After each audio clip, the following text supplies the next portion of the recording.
Hi everyone, I'm back looking very vampy or gothy tonight. I think I kind of should have picked the eyes or the lips and I kind of went with both and I'm starting to regret it, but it doesn't matter. So cheers everyone.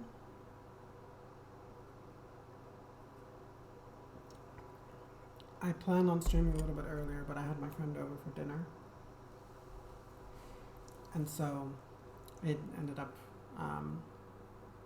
being later than I expected. But I'm going to stick to this new schedule. So the idea is that I'm going to be streaming now Mondays through Thursdays and avoiding weekends, at least for now, because I just don't get a consistent number of viewers on weekends. So sometimes Fridays I might stream. I don't think I'll be streaming tomorrow, but you never know. But Saturday and Sunday for now are off because those tend to bring my average down. And I'm desperately trying to get to affiliate, as you all know, because I keep harping on about it. But in the meantime, I hope everybody's been having a great day. It's been rainy and miserable today, but I managed to go to the gym, so I'm really... Hi, Senya. How are you? I'm good. I'm sorry for starting so late. I know normally this is around the time when you tend to check out, so I'm really sorry for starting so late. I was very much thinking of you. I wanted to start earlier, and I was like, oh gosh, I'm going to miss Senya because I'm going to start too late. But I'm good. I went to the gym today, as I was saying. It was good. I mean, I make it sound like I never go to the gym. I do go to the gym, but I'm trying to go more regularly and really, more than that, make the time I spend at the gym more worthwhile. So not just like going in and doing like half an hour of cardio or an hour of cardio and then like calling it a day. So now I'm doing like half an hour of cardio and then half an hour of or more of strength training. And I do like circuit training, I guess. Not quite circuit, but you know where I don't take breaks between exercises. I just do multiple exercises that I just kind of overlap. So I tend to like to go during the daytime when it's less busy, because then I'll do, like for example, I'll do leg press, but then I'll also do shoulder press, and I'll swap one for the other. So instead of having, like, I have a rest time between sets of each exercise, but that rest time is used to do the exercise for the other thing. I don't know what that's called. Interval training? Circuit training? CrossFit? It's not CrossFit. I think I would know if I was doing CrossFit. But that kind of training, which is much more efficient time-wise and actually better because it kind of keeps you exercising and not just sitting waiting between sets. So I had a really good workout today, and then I used the massage chair that they have at the gym, and I used it twice in a row. Don't tell anyone. I don't think I'm supposed to do that. But I wanted to. They have multiple settings, so they have none of these settings. Most of these settings don't really mean anything. They have wellness, energize, relax, and shiatsu. Wellness, no idea what on earth that means. That word is so meaningless. Shiatsu, okay, I kind of have an idea of what that means.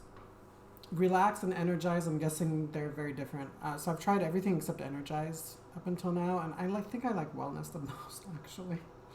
Shiatsu is pretty interesting, but the thing with shiatsu is it doesn't really go with like full-on intensity, and I really need that because I have an old body. I feel like I really need, like, I need to be pummeled, you know? And wellness does that well.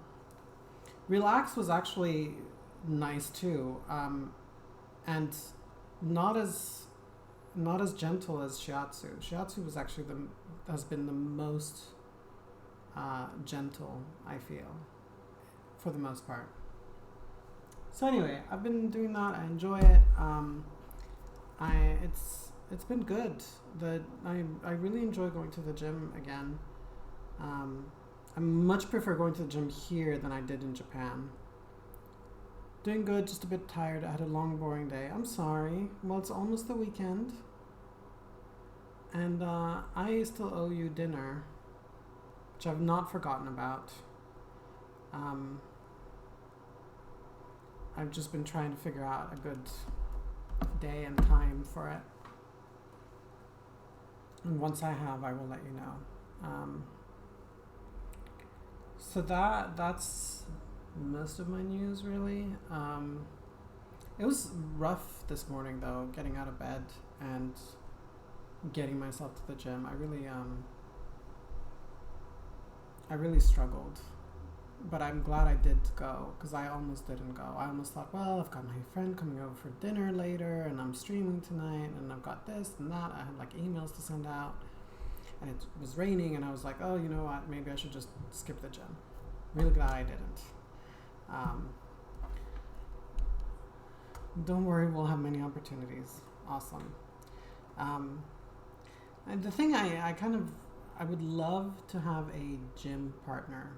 Well, I would love to have a boyfriend who wants to go to the gym with me. I sometimes see couples at the gym and I'm like, oh. Especially because I'm the kind of person who wants to really like go hard at the gym. Like if I'm going to the gym, I really want to be serious, and especially if I'm with somebody else, especially with a boyfriend, I will be competitive. Because I used to work out a lot. So I used to do kung fu and kickboxing. And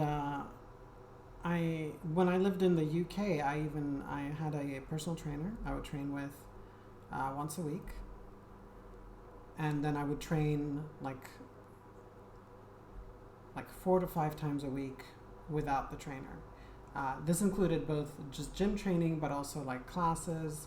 I did like a boxercise class every Saturday morning, which was rough. Like if I went out on Friday night, got home super early, and had to go to that 9 a.m. class on Saturday, it was rough, but I felt so good afterwards because it was an intense class. So I would do that. I had kickboxing, I think it was twice a week I had kickboxing, and I had kung fu, I think also twice a week. I don't know how I had time for all these things. Used to do Sambo, but nothing since almost 5 years. I don't know what Sambo is. Is that a martial art?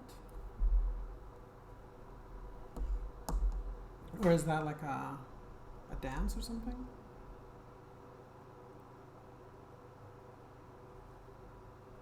Mix of martial arts. Okay, that sounds interesting. There's actually one, like now I tried finding a kung fu class here in Belgium, here in Brussels. There are many. I did find one that was near me, but it was not a good fit for me. The instructor was kind of an asshole. And I went for a trial lesson, and I had no desire to go back after that. Plus, there was a lot of grappling and stuff, which for me is not kung fu. They were doing some form of Shaolin kung fu, which is what I used to do, and there was no grappling when I used to do it. What I would really love to do is bagua, which I don't know if anyone knows what that is. Bagua is... it's a much slower kind of kung fu.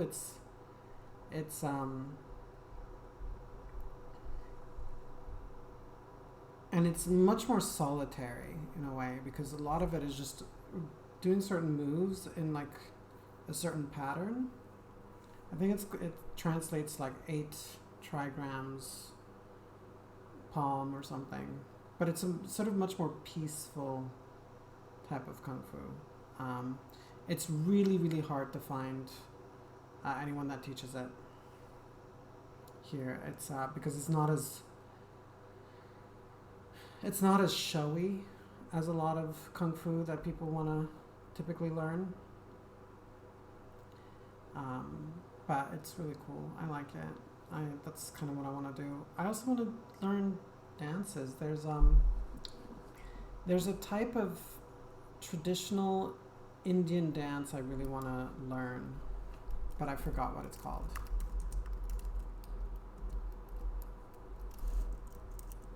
I'm looking it up right now. I think it's called Kathak.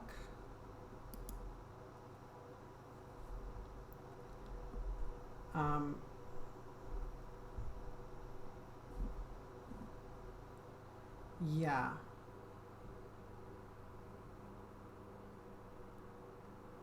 Anyway, I've seen parts of it and it looks really cool.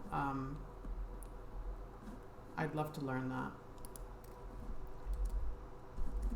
But yeah, that is it. Like for now, I'm just going to the gym, and that's just gonna have to do.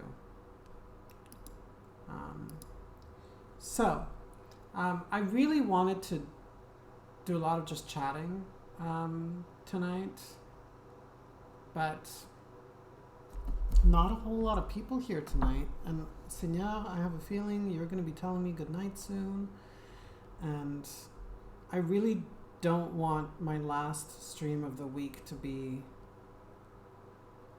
a quiet one. So I'm hoping people show up. In the meantime, I am going to do the thing that you all know I'm going to do, which is play Wylde Flowers. I am also announcing that I'm live on Twitch on Grindr.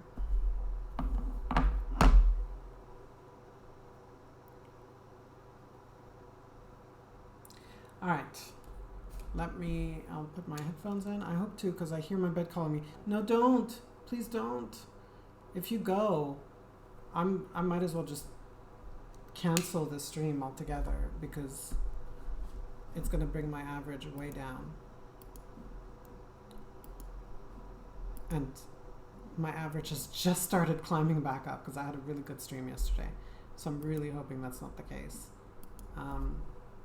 I know I shouldn't worry so much about numbers, but I really want to get to affiliate. Like for me, that's such a huge milestone. Until I get there, I feel like if I don't get there, as much as I enjoy streaming, it doesn't feel like a very productive use of my time, if you will. When I'm supposed to be finding a job, I just feel like once I get to affiliate, it'll be like, okay, yes, this has been, all the time and effort I put into this has paid off, and I'm official, you know what I mean? Which is not to say that it hasn't been worth it. I've absolutely enjoyed every minute. Not every minute, but most minutes of streaming. I have enjoyed it a lot. I've met some wonderful people through this. And continue to meet wonderful people through it. So I'm absolutely, I do not regret that. But it'd be great to get to feel it, so I feel like I can really justify all the time I spend on it, on this project, if you will, this activity. I'm going to change my category to Wylde Flowers as well. Not a whole lot of viewers, but hopefully some of them will come my way.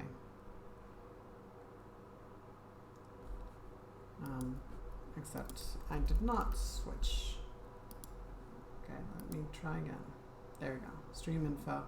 All right, let's get going. As usual, please post in the chat. I will reply. Let me look at my current missions. So I've got to find Thomas. Summer Festival in 9 days. I need to invite the Fae, so I need to make 2 of these, which are actually kind of hard to make. And obviously make the Wellspring. Is there a new mayor since last time? Yes, the mayor is out. This is Gloria, Violet's mom. The summer festival's coming up, and I'm already wading through a mountain of to-dos. I need an assistant. She's sort of an interim mayor until there's another election, I think. She used to be the mayor. Or her husband was the mayor? I think she used to be the mayor.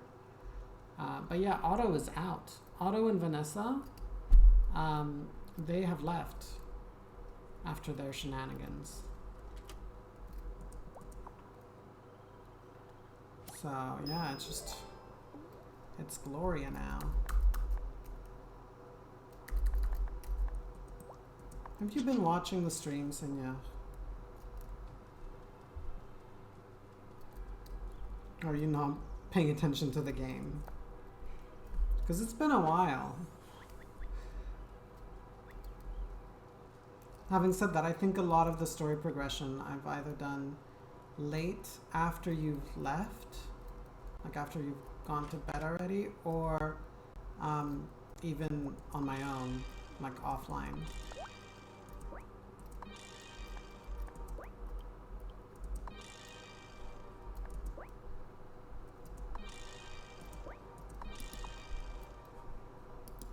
I need more silk.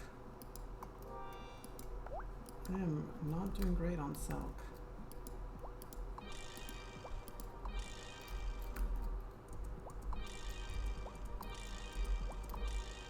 Alright.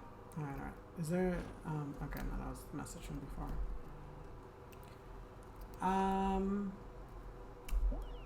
So I need to find Thomas. Where is Thomas?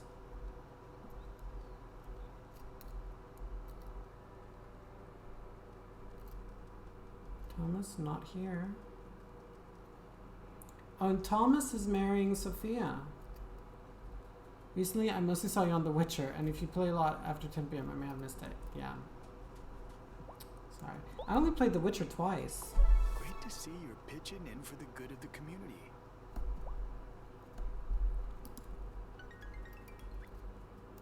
Okay.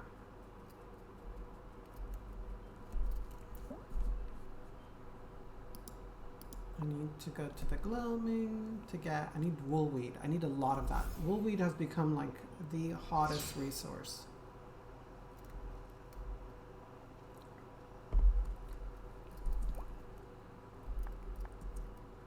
It's the thing I need the most.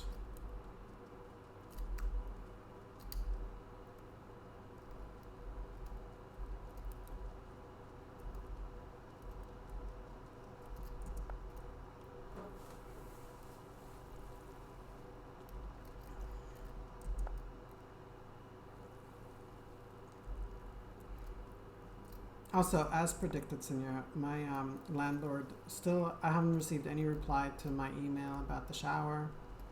I don't have a phone number, I just have an email address, so that's all I have to go with. And thank you for the follow, Maker993. How are you doing? Should I drink a shrinking potion to enter the Fae circle?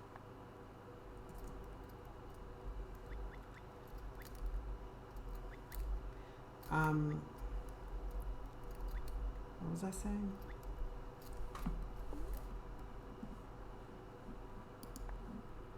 Oh yeah, so no reply from the landlord as expected about my shower. Though so far the shower's been working fine, so.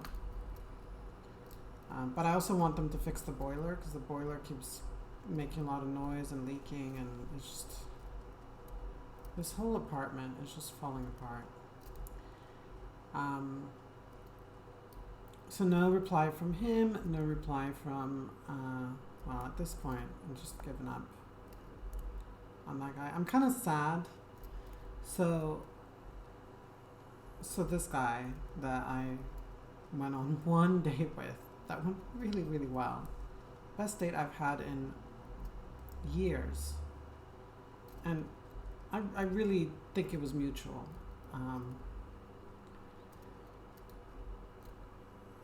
We had talked about, like, we were both super excited about the second half of season 3 of The Witcher, and those episodes are out now on Netflix, and I would be super excited about it, but we had sort of talked about watching at least the first of the 3 episodes together, and now that's not happening. Sweetheart.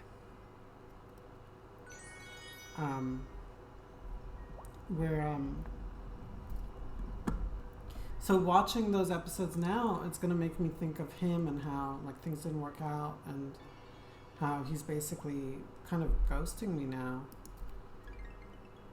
And it's upsetting because it was something I would have really looked forward to otherwise. And I kind of ruined it by planning on doing it with him, and now it's like, now I can't even enjoy it on my own, which really sucks because I love The Witcher, and especially Yennefer in the show. I find her character so empowering because I can relate to her on so many levels. And so when I'm feeling sort of down in the dumps or whatever, when I'm feeling, you know, insecure or whatever, watching that show and seeing Yennefer on it and like how empowered and confident she is and just how awesome she is, it makes me feel good about myself. It makes me feel empowered. And it makes me feel independent and strong. And now I'm not going to get that feeling I feel when I watch it. Instead, I'm going to feel like, oh, I could have been watching this show with this guy that I really like. Instead, I'm watching it by myself. I had Witch on my list for so long, but I feel so lazy to start. Really? You should watch it. I mean, some people don't like it. I think it's great. I think season 2 it went off course quite a bit. But season 3, at least so far, has been very, following the books very closely. And it's been excellent. I'm very happy with it. And from the trailer I've seen of the last 3 episodes of season 3, it looks like they're continuing to be faithful to the books in this season. So, if you like fantasy, highly recommend it.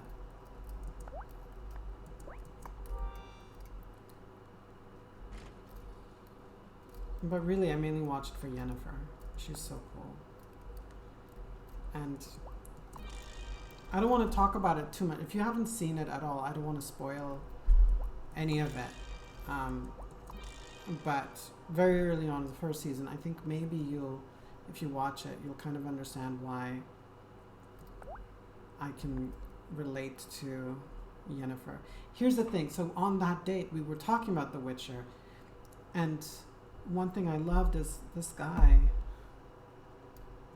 We were talking about the show and everything, and Yennefer came up, and you know, I told him, oh, I can really relate to this character. And he immediately understood why. He wasn't like, oh, like he immediately got it. And I thought, wow, this guy gets me. This guy has been paying attention. He's been listening to everything I've told him. And he's been watching me and observing, and he seems to genuinely be interested in me. And so that's why it's kind of even more a bummer. Ugh, I need more wool weed. Did I not? I'll just get it tomorrow. So yeah, I'm just upset because something I would have been looking forward to has now become this thing I'm almost dreading, really. I'm sleepy. creepy. And I wish I wasn't. I wish I was still as excited about it as I've always been.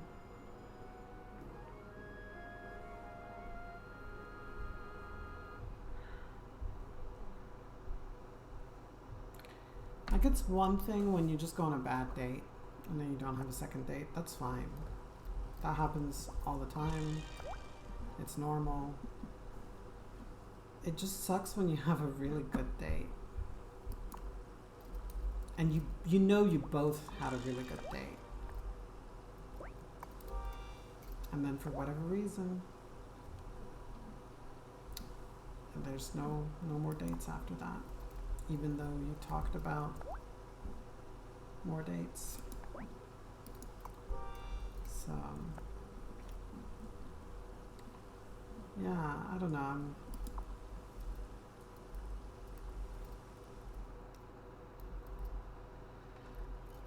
Oh, what does Thomas want? Silk? No, I don't have silk. Stop Hey, asking Tara. me for things. I'm low on supplies. What is it, Thomas? I hate to ask, since I know you already helped Sophia with her dress and Francis with the rings. Oh, come on. Out with it. What do you need? Well, Sophia and I decided to have 2 ceremonies. We'll have one here with our friends, and a traditional ceremony in Milkwater with my family. Usually in my tribe, a bride will bring a wedding blanket to wrap the couple during the ceremony.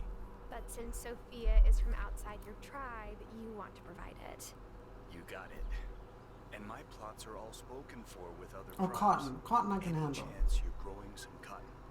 The blanket has to wrap both of us, so I could use as much cloth as you might have to spare.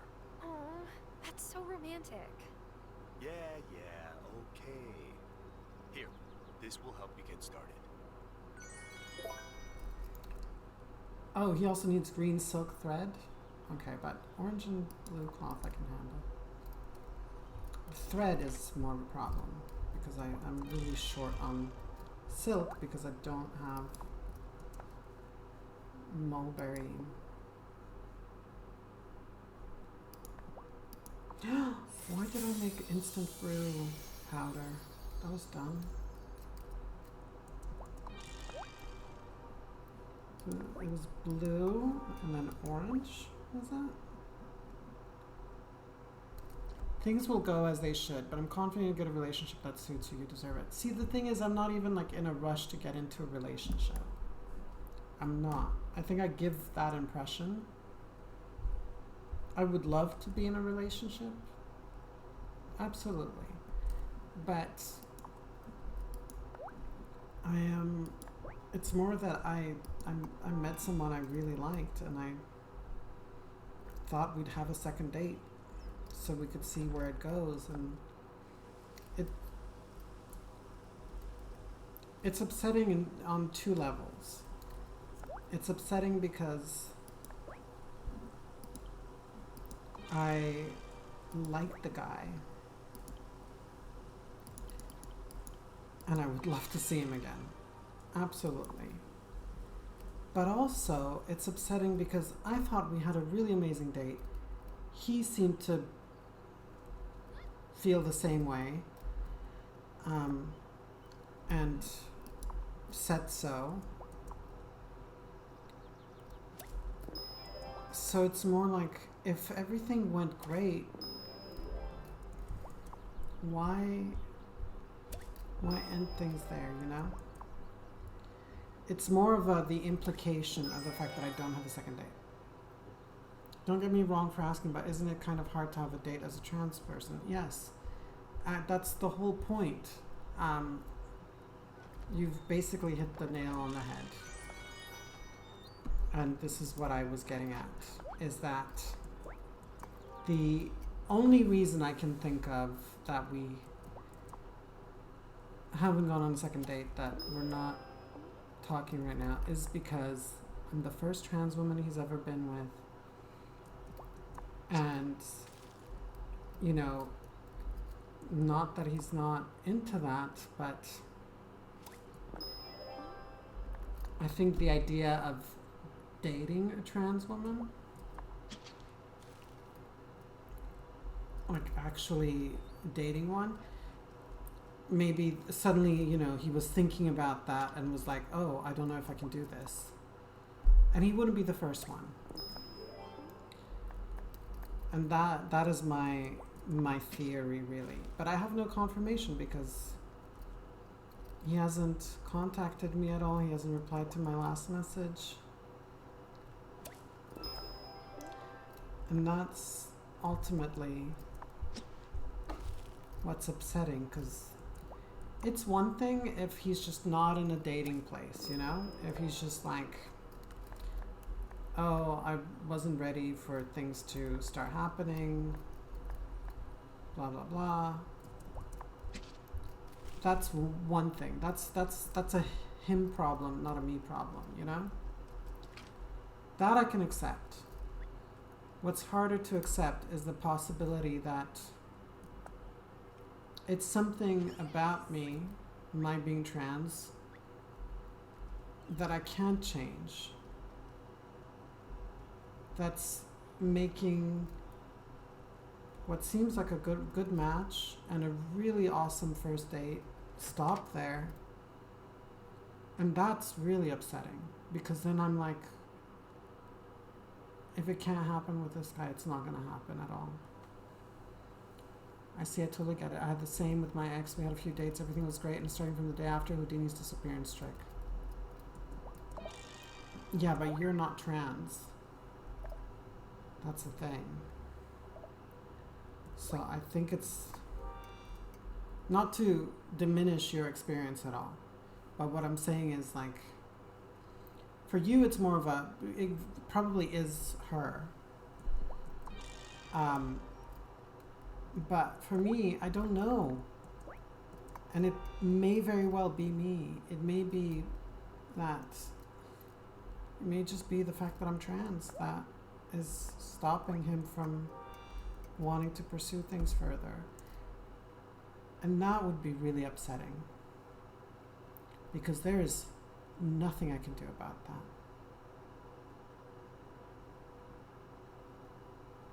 And it makes it so much harder for, I mean, I know, who wants to be in a relationship with a trans woman? Like, I even talked to this guy who, was a perfectly nice guy, my age. We were going to go on a date, and then that didn't happen. But I was talking about this with him, and he was like, yeah, like typically, unfortunately, when men think of trans women, they just think of sex. They don't think of a relationship. And that hit me kind of hard, because I know he was just trying to be honest, but yeah, the truth hurts, And it hurts the most when you know it's the truth. And so when he said that, I was like, yeah. Like, that, he's telling the truth. It is just me being trans that is always going to be an issue. No, but the experience of expecting relationships to go further and getting ghosted is the same. I just started enjoying a bit more time on my own with some friends. Now, I understand. The experience is the same. I really wasn't trying to diminish it for you at all. I just mean that what this means for me, if it is the case that it's because I'm trans, it just means that this won't be the last time this happens.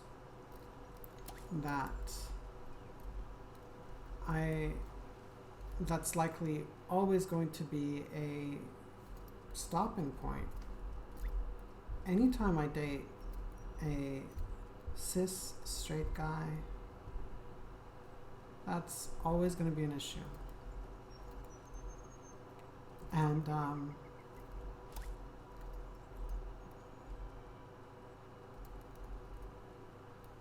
in that sense, it feels feels a bit like a disability or just something that, yeah, just complicates things. I mean, being trans has always complicated my life. It's made my life more difficult for sure. There's a reason why in that South Park game, which I haven't played, but I wouldn't mind trying on the stream at some point. Stick of Truth, I think it's called, where the highest difficulty setting is basically trans, where everything is just so much harder just for being trans. And that's absolutely true.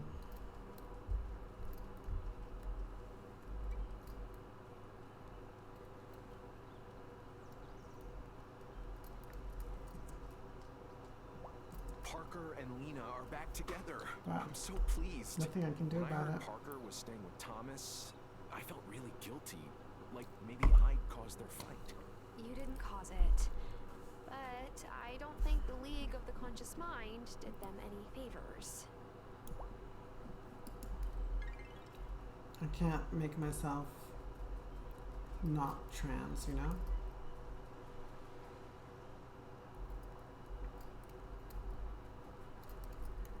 It's one of the few things about me that I absolutely cannot change, no matter how hard I try.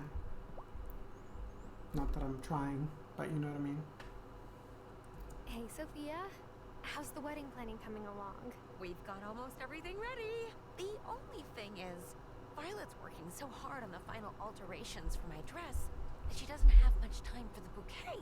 I was really hoping to carry my favorite summer flowers down the aisle.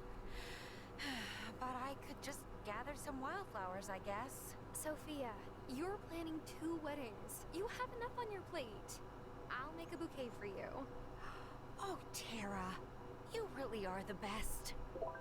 Wait, 2 weddings? Did I miss something? Who else is getting Hey, married? Tara, Angus and Thomas told me, so here's a treat for you. Oh, that's nice.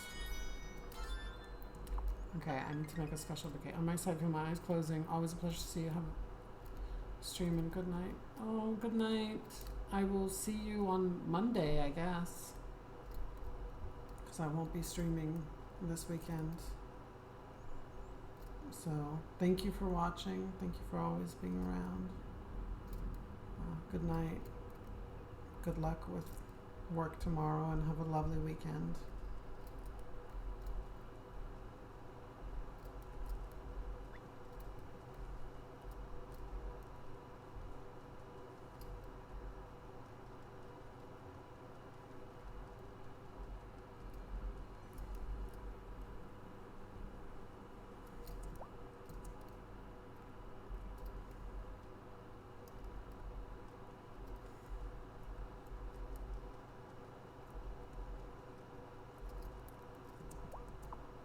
Fortunately, Fridays are only half a day at work. Oh, that's nice.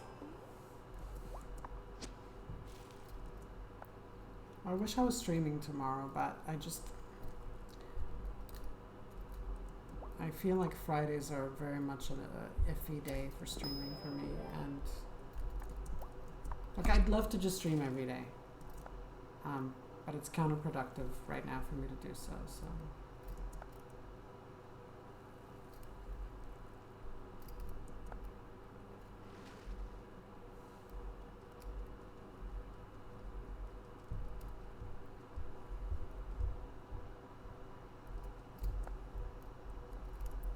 Gosh, I feel like my makeup today is really way too much. Just a dark red lipstick and smoked out eyes. I can do one or the other, but I can't do both.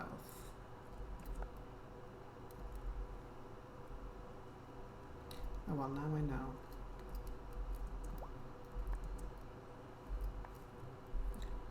Okay, I need to make arroz con gandules. I need to make lots of that.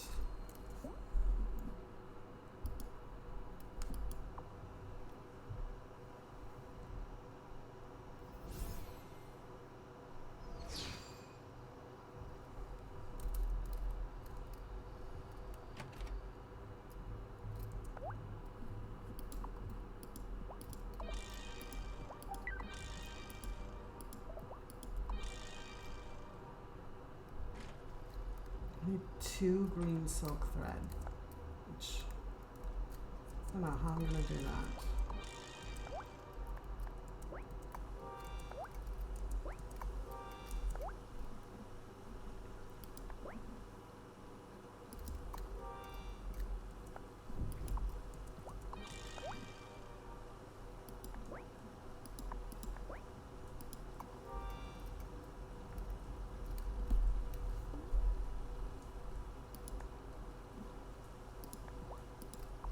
Reaped, brood, molded, spun. Faster will this work be done.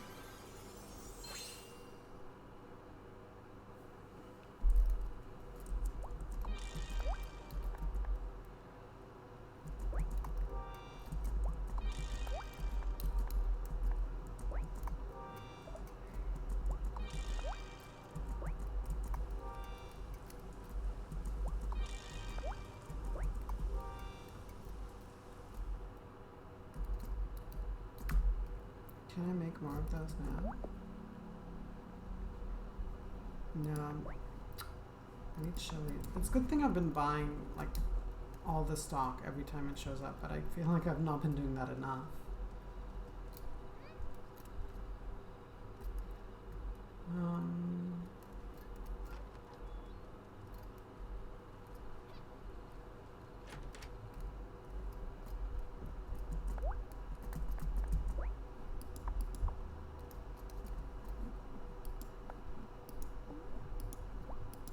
Okay, this will help.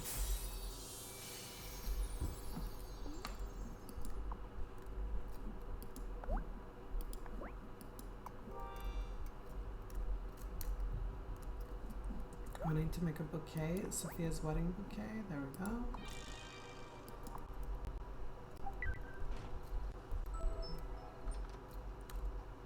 Is it time for bed? Yes.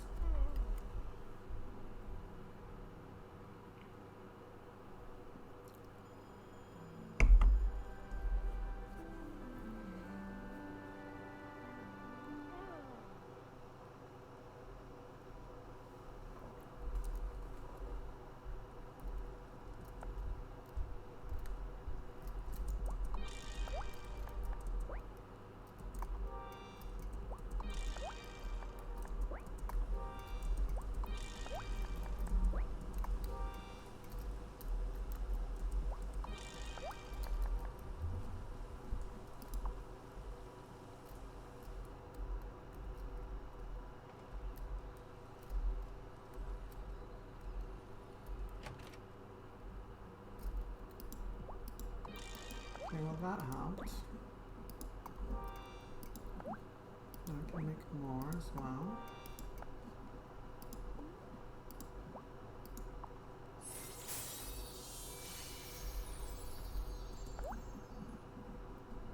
So green silk thread. I need more green dye. Ugh.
Fine, I'll water this.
Thank you, my fellow prankster.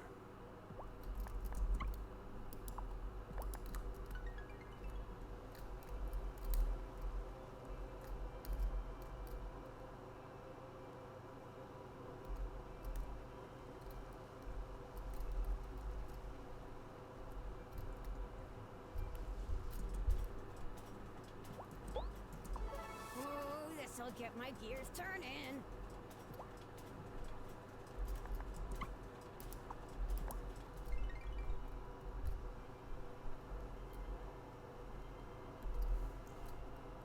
Okay, what have I got next? Okay.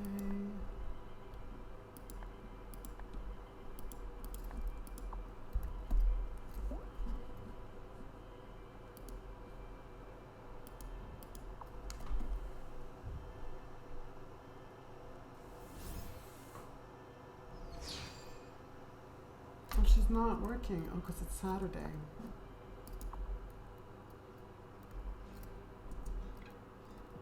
Damon, do you ever get out in nature at all? Nah, it's too hot. And the only flies I like are bar flies.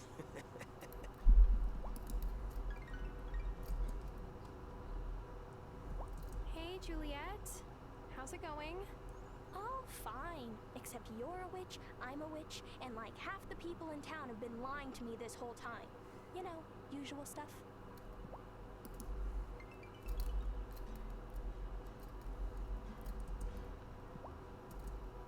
Hey, Tara, have some lemonade. I put extra sugar in it for you since you helped us fix our picture. Oh, you shouldn't have. I don't let him do that for just anyone, Tara. It would kill our margins.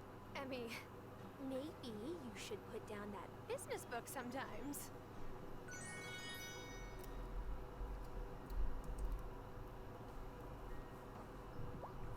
My family keeps asking me how things are going, and like, I don't even know where to start. I don't want them to think I've taken one too many headshots with my board.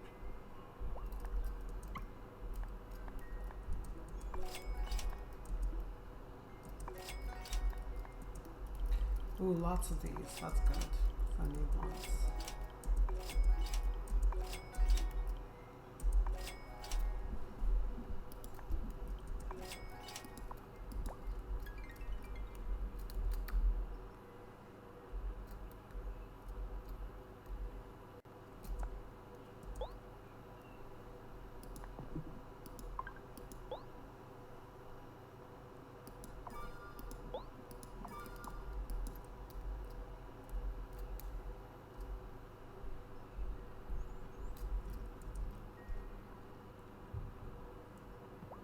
We need to make a new...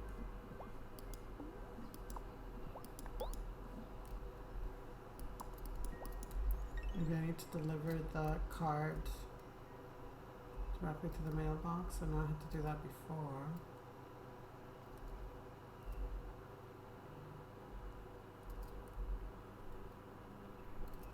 Yeah. Lena! A love card. Parker wrote the message himself.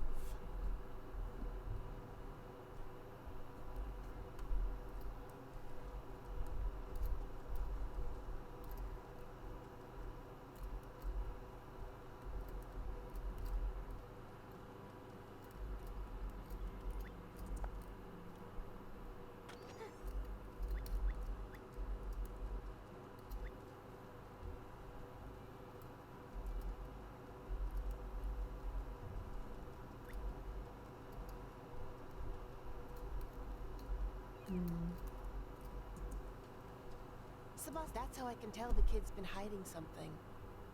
I'm trying to be patient and let him come to me, though. I was hoping to guide Sebastian as he becomes a witch, but he keeps saying he's got it all handled.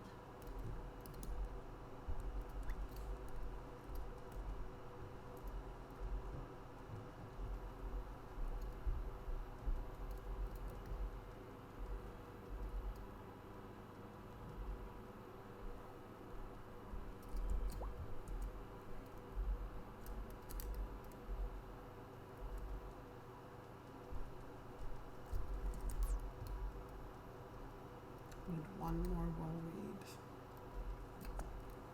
I think that it's just like one a day that spawns. Though fortunately, if I go like after 2 days, it'll be 2.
Well, there's Sophia.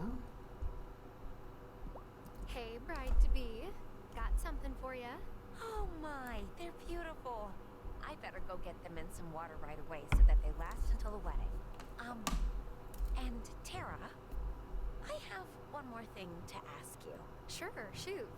I know we haven't known each other for that long, but you've done so much for Thomas and me. And not just for the wedding. I was wondering, would you be my matron of honor? Yes, of course. I would be, well, honored. Wonderful. Go see Violet. She has something for you. I gotta get slap chips as a reward. Like she's just been carrying them around in her pocket.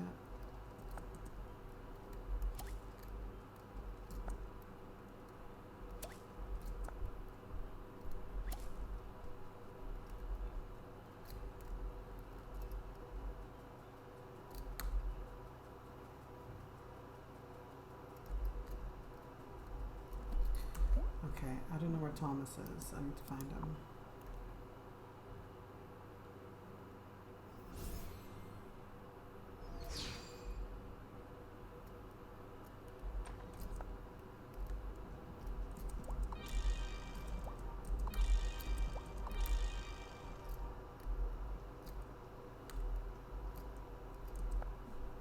Thomas, where are you?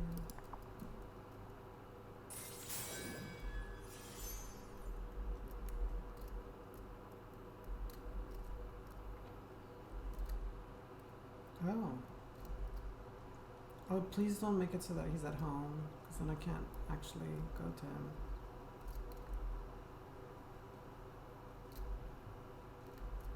Oh no, he's on his porch. Okay, that's good.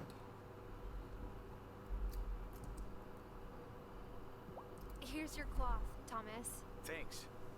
My mom and sister are now insisting they're gonna help make it, so I'll be sending some of this to them. They're really excited. Mom's inviting relatives we haven't seen in years. It's kind of embarrassing, to be honest.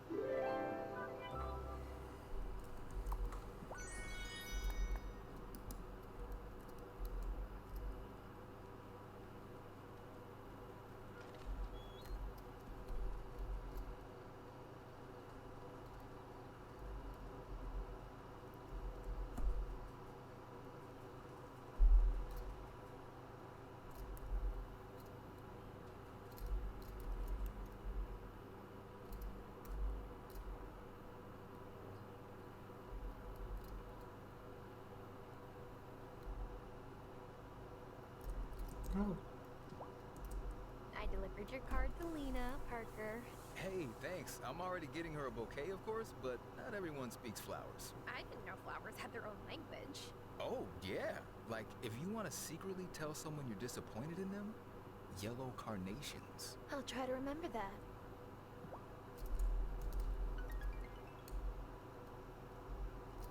I like carnations.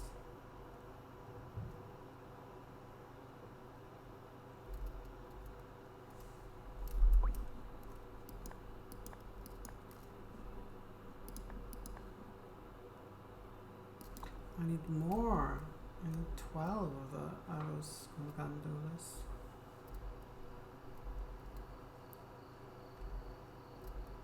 It's a lot.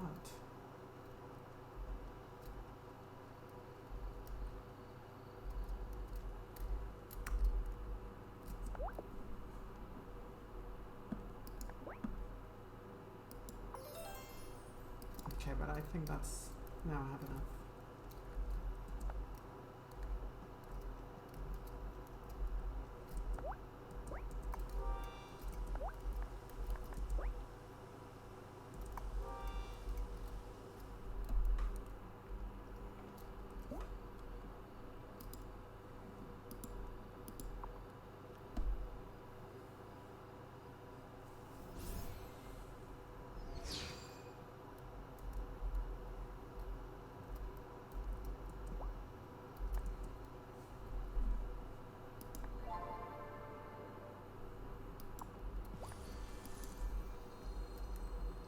Okay, obviously I don't want to begin the rites yet because I haven't even had the summer Did festival you yet. invite the Fae folk to the summer festival, Farseer?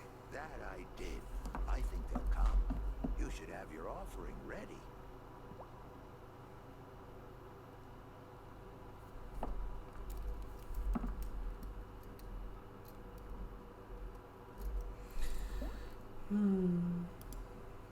Oh no. Oh, I want to pick the moonflowers. I think they're in bloom. Yes.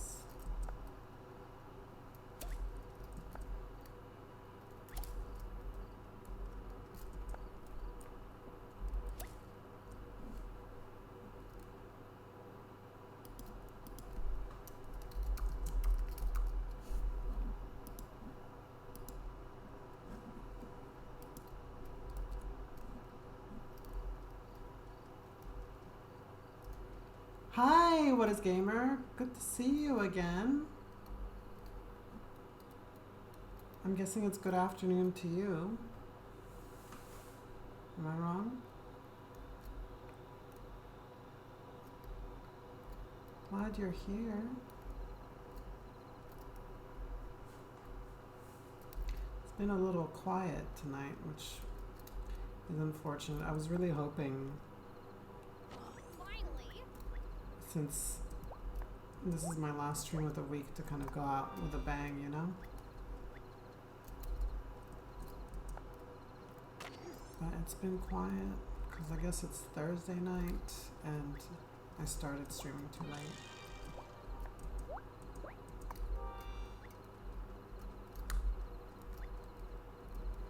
How are you doing? How's your day? Thanks for all the game suggestions, by the way, on Discord. I think unless I get Cult of the Lamb very soon, Cozy Grove might be my next game. I did try it years ago and I didn't really get into it, but I think now I would. Like streaming it, I would enjoy it, I think. One thing I'm trying to do though is I'm trying to find games where viewers can interact, where there's an extension for it. Cult of the Lamb, part of the reason I really wanted to play it is because I saw, I was watching on the streamer and they had an extension for it, which basically meant that viewers could like enter draws to like be in the game and create their own avatar and like vote on things that happen in the game. It was really fun, and I would love to have that in my own stream. So that's part of the reasoning behind that particular game. Yeah, there's a lot of games with extensions. But what I ideally want is the kind of game that I actually can enjoy and I'm good at and I can play well on the Mac that also has that feature. So Cult of the Lamb seems perfect, but it is a little expensive, and thank you so much for your donation, but I think I'm going to have to use that for groceries and stuff. If it's not already, just I think the minute it hits my bank account, it's going to get sucked up by bills anyway. Unfortunately. I wish that weren't the case, but that's life.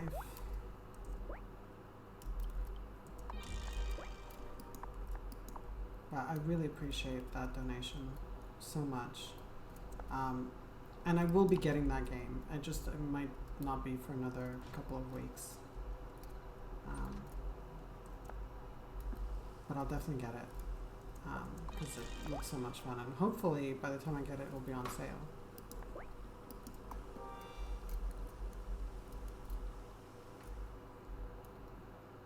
Is it time for bed? Yes, Tara, it is absolute time for bed.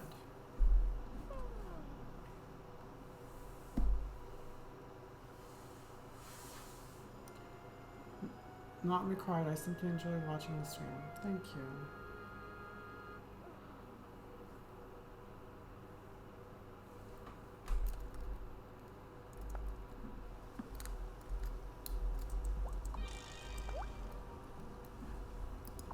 I mean, I don't know how much more of like there is to this game, because the main story's finished. I think once I get past winter. Oh, what's going on? Hey, Marty. I heard you're helping with the summer festival this year. Yep. I went right up to Sophia and said, I want to contribute. And, that actually relates to why I wanted to speak with you. I read in Gentleman Farmer that witches used to bless farm animals as part of their midsummer celebrations. When was that? Oh, you know, olden times. I haven't So seen any that's of the something your witchy cousin stuff. might do? I don't know, but I could certainly ask. Thanks. I'd ask Lena myself, but, I don't want to. She scares me a little. Well, there's been a bunch of witchy stuff. What game is this? Oh, this is, hi, Danny Sin. This is, Wylde Flowers. It's a bit like Animal Crossing, Stardew Valley, that kind of thing. You can always shop when you have a free moment. I can't wait to show you something. Ooh, nice. New stuff. There's new stuff being unlocked.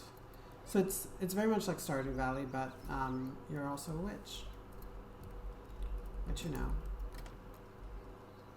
always a plus in my book. Looks like the My Time At series. I don't know that. Yeah. Yeah, so now so we're part of a coven, and just lots of stuff to do on this island.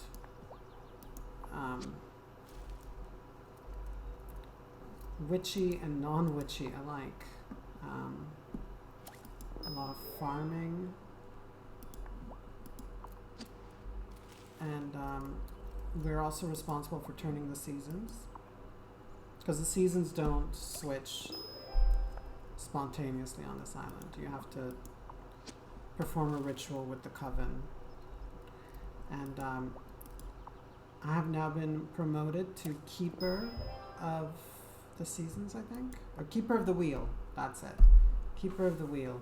So I'm responsible for deciding when the seasons change and actually making that.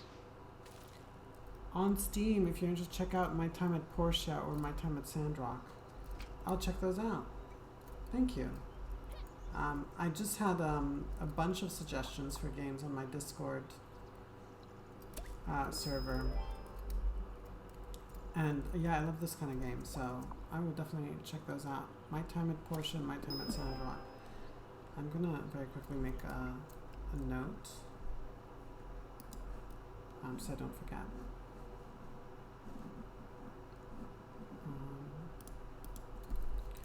My Time at Portia. Nighttime at Sandrock. Awesome. Let's get back to the game. Starting the time limit forces a good amount of challenge. This seems more chill. It is.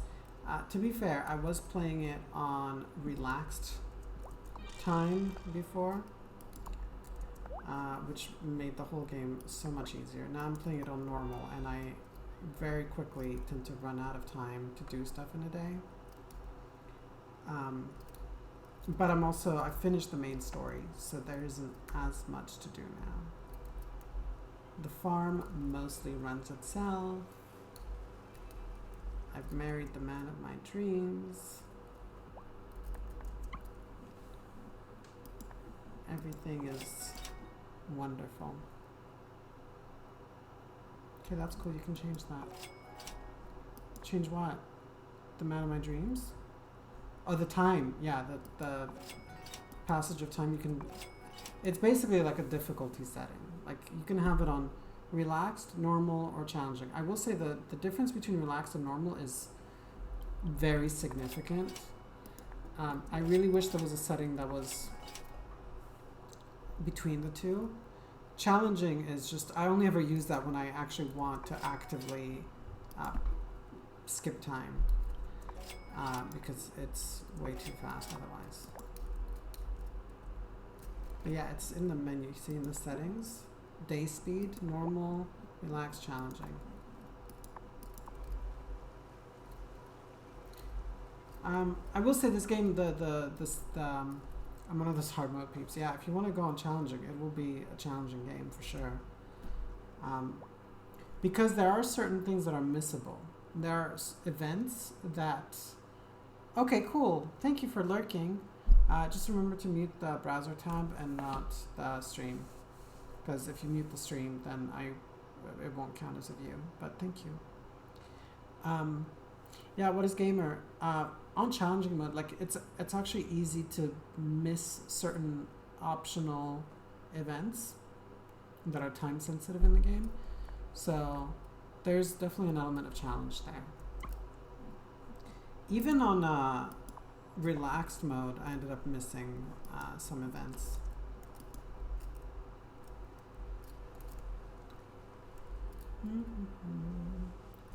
Okay, what am I doing? Focus, focus, focus. I do not need to be here.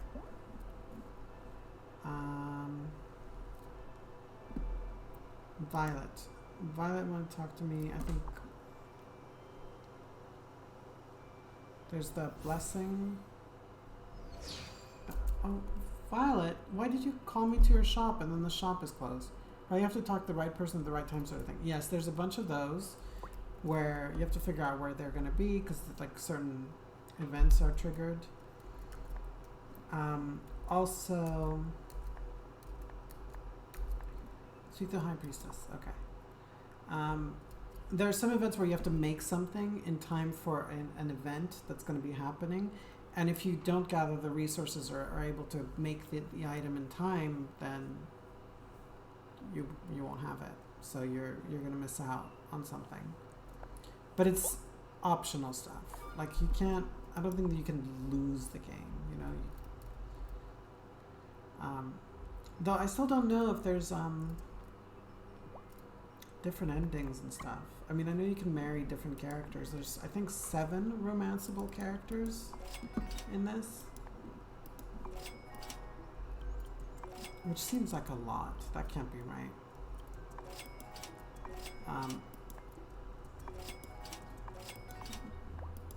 Let's look at the journal. The journal will tell us. Romanceable. So, no, Amira is romanceable. She's just not romanceable anymore because she's with Kim. So 1, 2, 3, 4, 5, 6. Not romanceable anymore, but 6 and 7. There are 7 romanceable characters.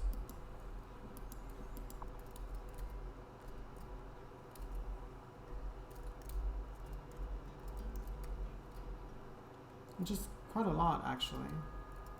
And they're all very different. And I would love to see. The thing is, Wesley is the man of my dreams. I can't imagine not marrying him. But I would love to see what romancing the other characters are like, because like Wesley is a werewolf.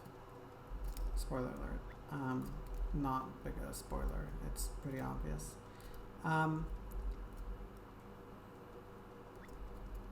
And so he's kind of cool with you being a witch right off. I mean, he knows you're a witch right off the bat. Whereas other romanceable characters, they don't all know that you're a witch. Some of them are witches, like Amira, or Damon. You like wolfy guys, huh? No, I like bookish guys. I like hot bookish guys, and he's that. I wish I could cure him of lycanthropy. Though the fangs and pointy ears are kind of hot. You're too kind. I'm not gonna lie. But no, it's his personality more than anything that has won me over.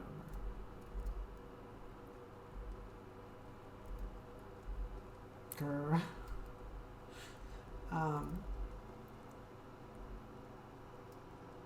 Yeah, no, I mean, Wesley is adorable. I wish I could cure him of lycanthropy, though. Because I hate it when you go on a date with him and, like, he transforms into his wolf form at night. Like, I hate that it's every night, that it's not, like, every full moon. Like, imagine you're dating someone and every single night, for the whole night, they turn into wolf form. Like werewolf form or whatever. Like, it really limits what you can do with them after dark. Been there.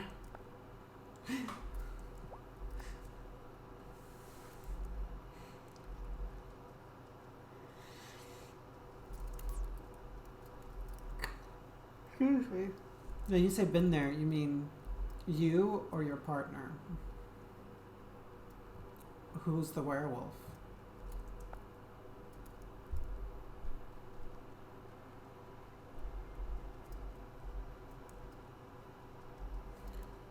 I still have... Oh no, I don't. Is it just fun? No, I still have a tiny bit of drink left. Maybe both. I've been alive for a while. Tell me about it.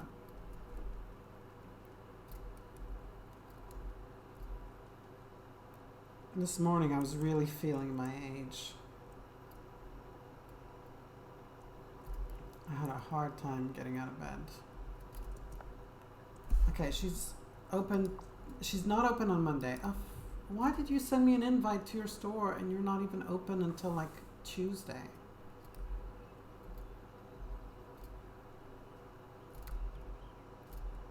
It's so annoying. Can I make that last cupcake? Or whatever cake that was. That cake looked good. I kind of want to... Or pie. This. Festival offering cake. Honey and milk cakes. Don't these look good?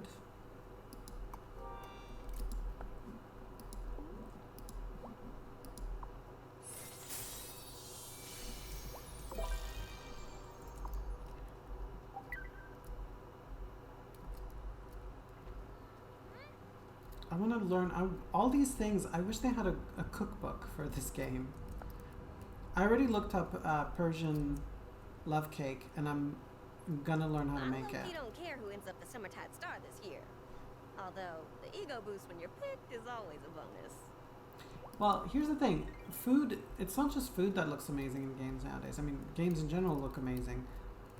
But like clothing and makeup, and I do feel like they do for Skyrim, so maybe, yeah, but Skyrim is a massive game. Like, this not so much. But I can look up recipes. I definitely am going to make Persian love cake once I can get edible rose petals. The place where I get them from hasn't had any. Am I supposed to give those cakes at the actual festival? Wait for the summer. Oh, I hand them out at the festival. Okay. crucial bit of info right there.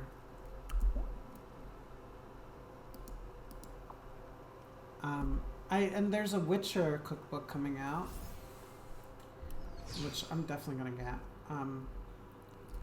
But yeah, I want to make a lot of the recipes here. But so, video game cookbook, that would be a cool project. I mean, it'd be cool for me to make stuff from this game and like video it or take pictures and stuff. Great to see you're pitching in for the good of the community. Especially like there are some recipes that are really cool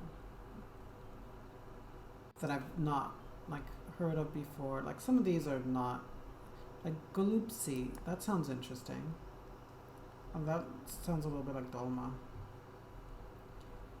Chakalaka, I never tried that before. Bunch of soups I'm less excited about. This pomegranate walnut stew, that sounds interesting.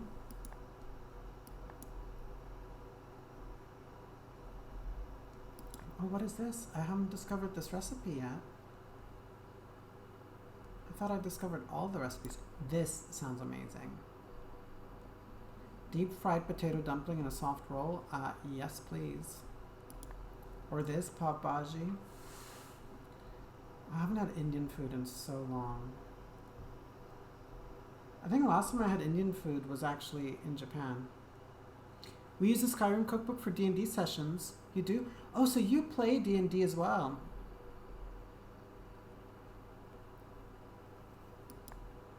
Rumble the thumbs. There's another tree. How do you incorporate the Skyrim cookbook in your D&D set? Do you make stuff from the Skyrim cookbook and bring to your sessions? Because that is amazing. Bee sting cake. This honey-based treat is so sweet you'll have to keep an eye out for the bees. Bee sting cake. Oh my gosh, that sounds amazing. That has to be a real recipe. Right. Exactly, unless it's at my place. Why not at your place?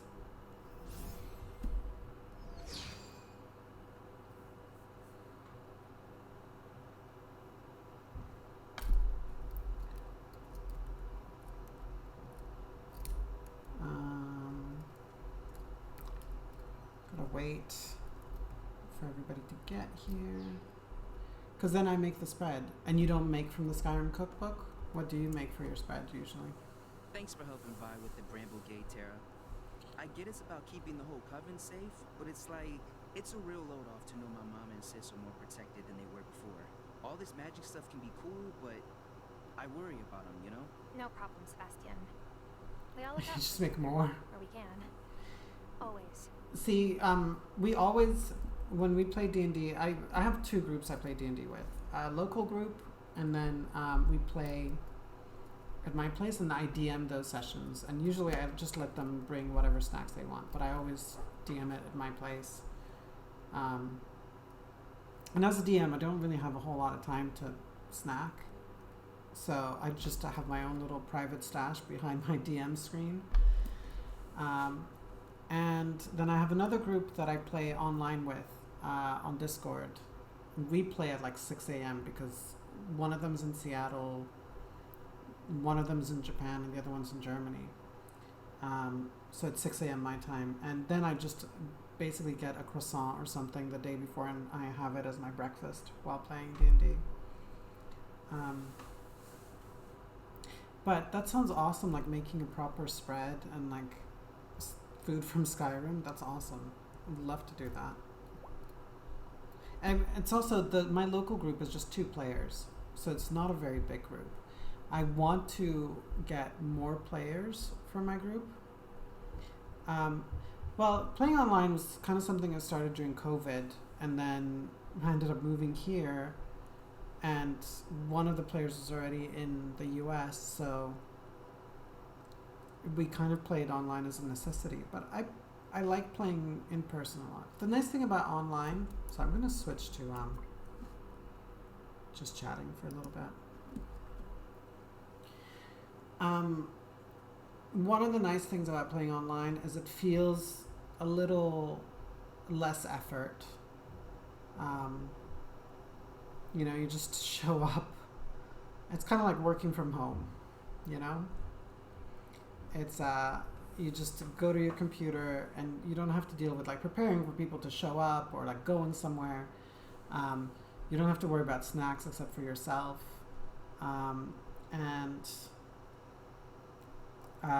You know, you have a lot of online tools like Roll20, Forge, D&D Beyond that you can use, which really make everything super easy for you. But I like playing in person. It's more immersive, I feel. So online can be fun for some games, but it's never going to be quite as good as in person, I feel. In person really feels more like a get-together, you know?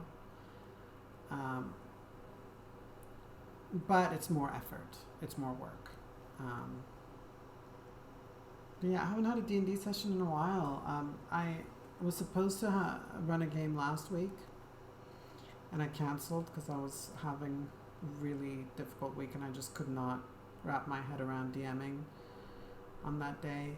And then this week we can't because one of my players is out of town, and because I only have 2 players, if one player goes, I just don't run a session. Which, yeah, I want to get more players, but that's the thing that's tricky. I'm very, very picky about who I want in my game.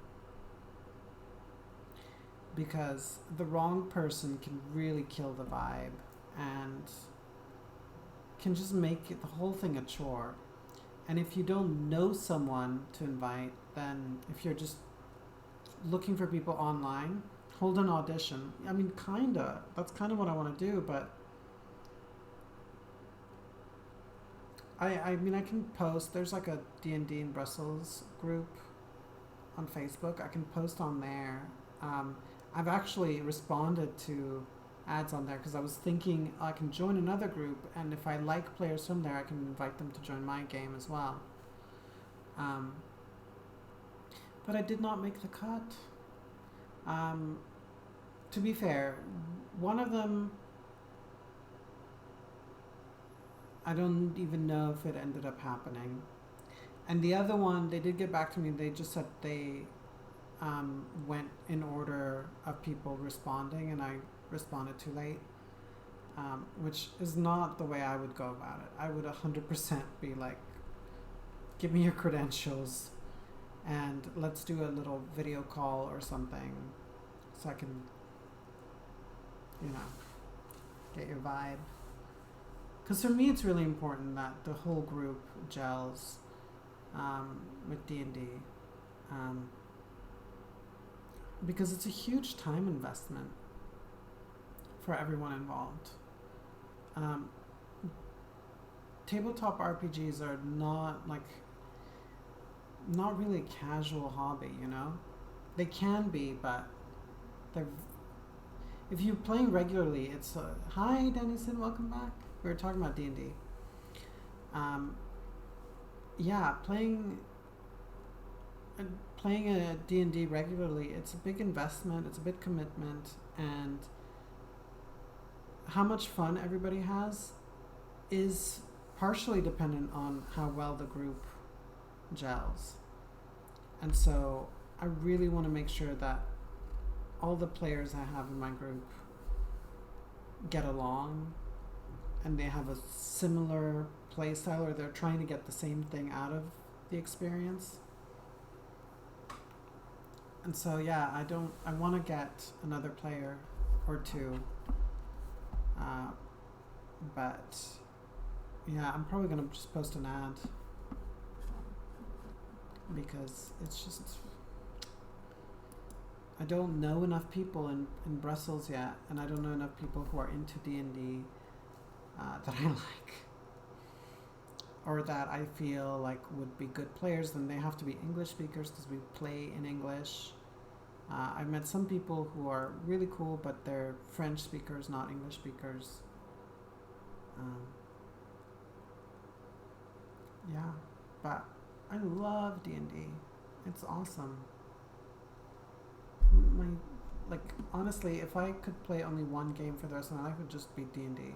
If I had to give up video games, if I had to choose between I get to continue playing video games or tabletop RPGs, I would pick tabletop RPGs.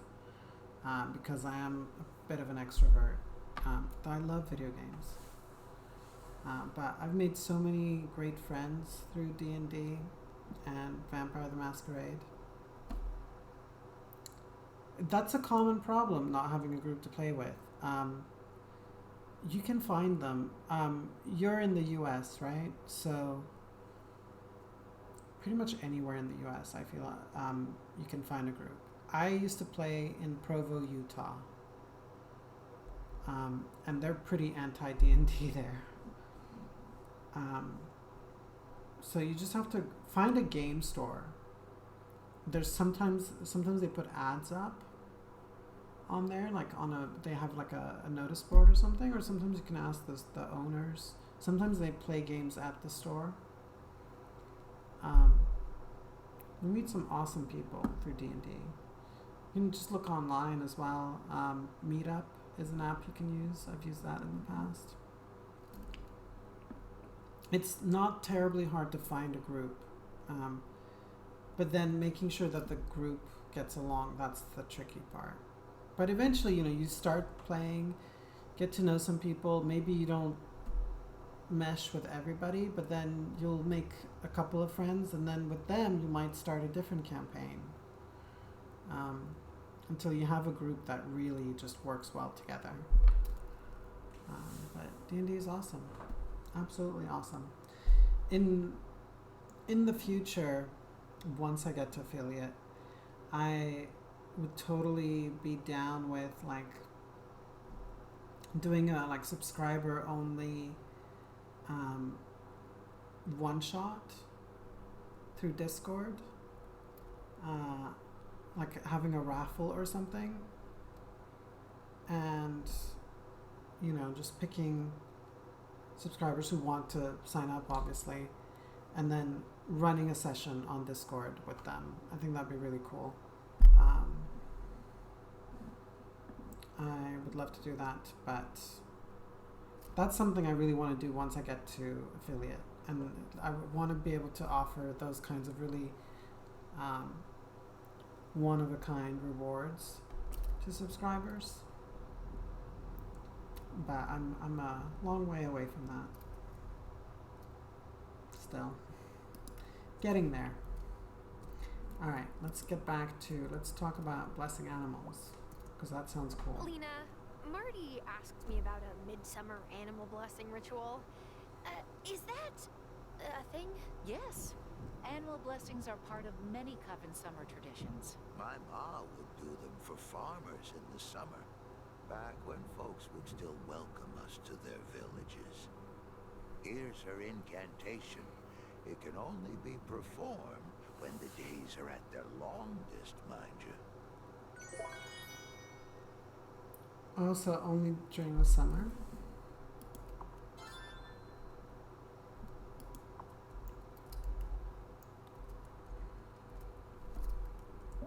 I'm having the issue of more players than DMs. That's always an issue.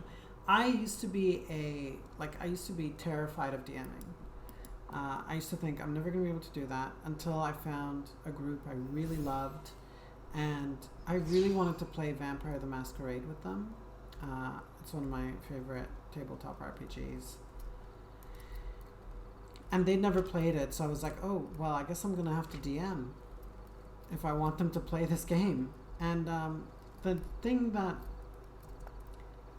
made it less intimidating is that Vampire the Masquerade is much more a theater of the mind kind of game. You don't have to worry so much about maps. You don't have to worry about encounters as much. And in fact, because it's set in the real world, you can use familiar cities or locations and run your game in those, and then it feels much more like, okay, I don't have to describe things as much, or people will immediately know what location I'm talking about. And you can find pictures and maps online. So I did that. I did like a season of it. Like, I think it was like 13 sessions, 14 sessions.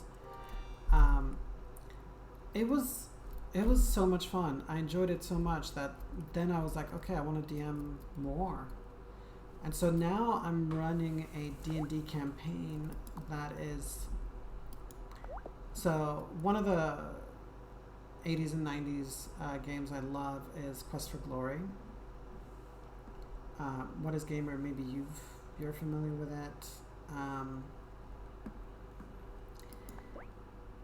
And that, it's a series of like RPG. Okay, you are familiar. So you may already know this, but that series was based off of a D&D campaign that the creators were running or playing in at the time.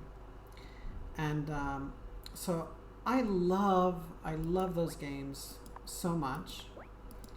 And I wanted to introduce more people to that world. And I was like, you know what? I'll just sort of run, because they've not played those games, I'll just run them as a D&D campaign. And I'll take the information I have from, I mean, I've played those games to death, so I already know the world very well. But I'll look at additional stuff online, because they've published, they have a Patreon, creators. The first person in a while to mention Masquerade to me. I love Vampire the Masquerade, it's awesome.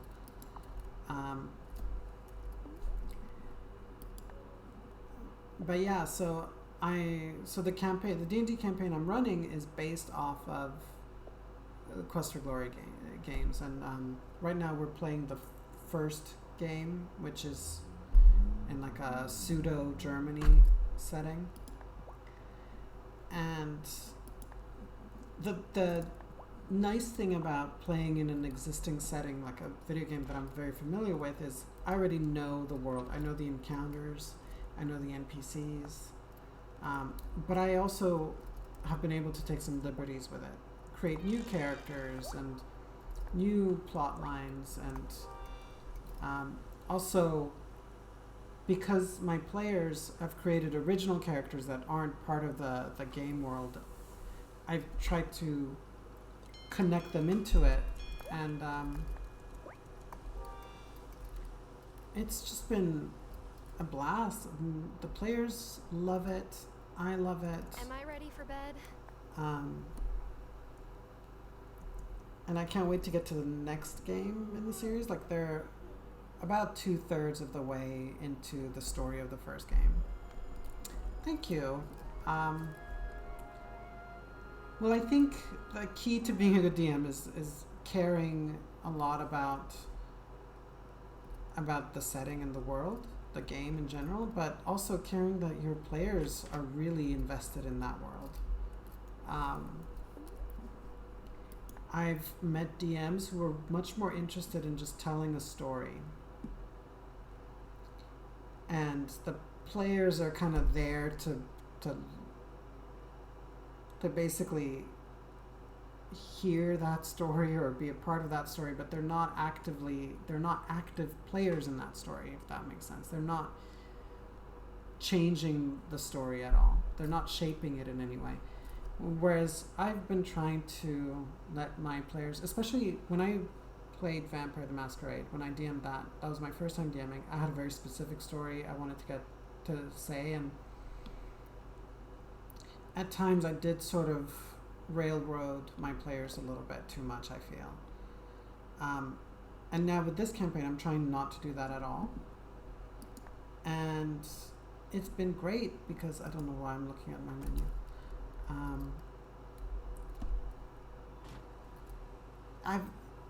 It's made a world that now I know. The fast running spell. The time for walking slow is. So, I already know the Quest for Glory series by heart. I played them so many times, like so many sick days off of school where I just played those games. Okay, everybody wants me to stop by their shop.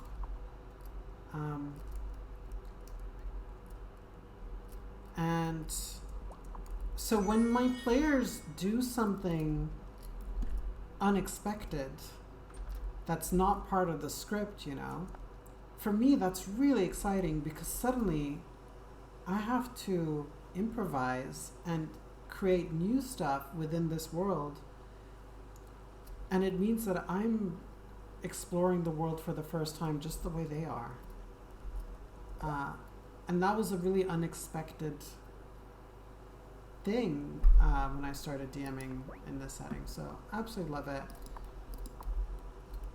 And I want to do more of that. Like, just like homebrew a video game. Yeah, a good player challenges your story. I think, and a good DM allows a player to challenge their story. An issue I've had with some DMs is that they don't let you do that.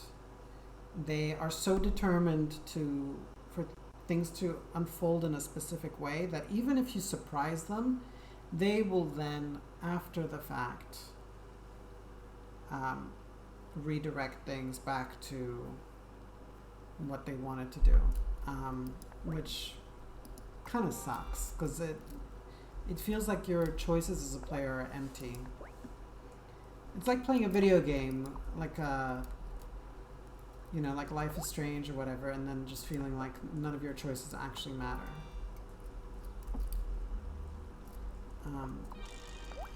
And there's nothing more satisfying as a player to have your choices matter and to see them reflected in the game. So that is absolutely my goal.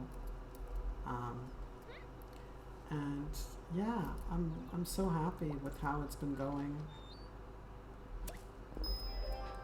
Also, it's been really fun to, because it's my first time DMing in person, I've been making combat terrain, like actually crafting that, using like foam and aluminum foil and hot glue guns and all that. I've been making, I've been painting minis as well, and that's been really fun. The only thing that kind of makes it a little less fun is the fact that my players don't have minis of their own. And I would really love for them to get minis because I can't afford to buy or like make minis for them. And it just kind of, it's a little, not discouraging, but if you put a lot of time and effort into having minis and like terrain and everything, and then your players don't have minis of their own, it just kind of feels like, oh, am I the only one who's interested in doing this?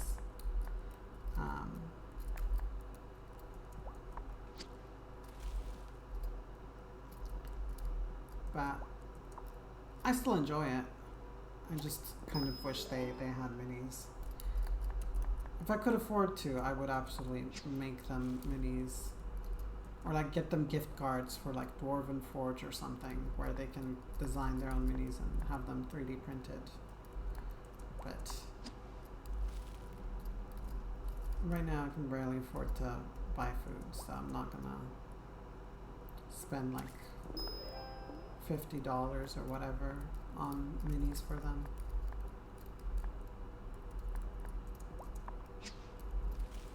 I don't know what I'm growing here, just random stuff.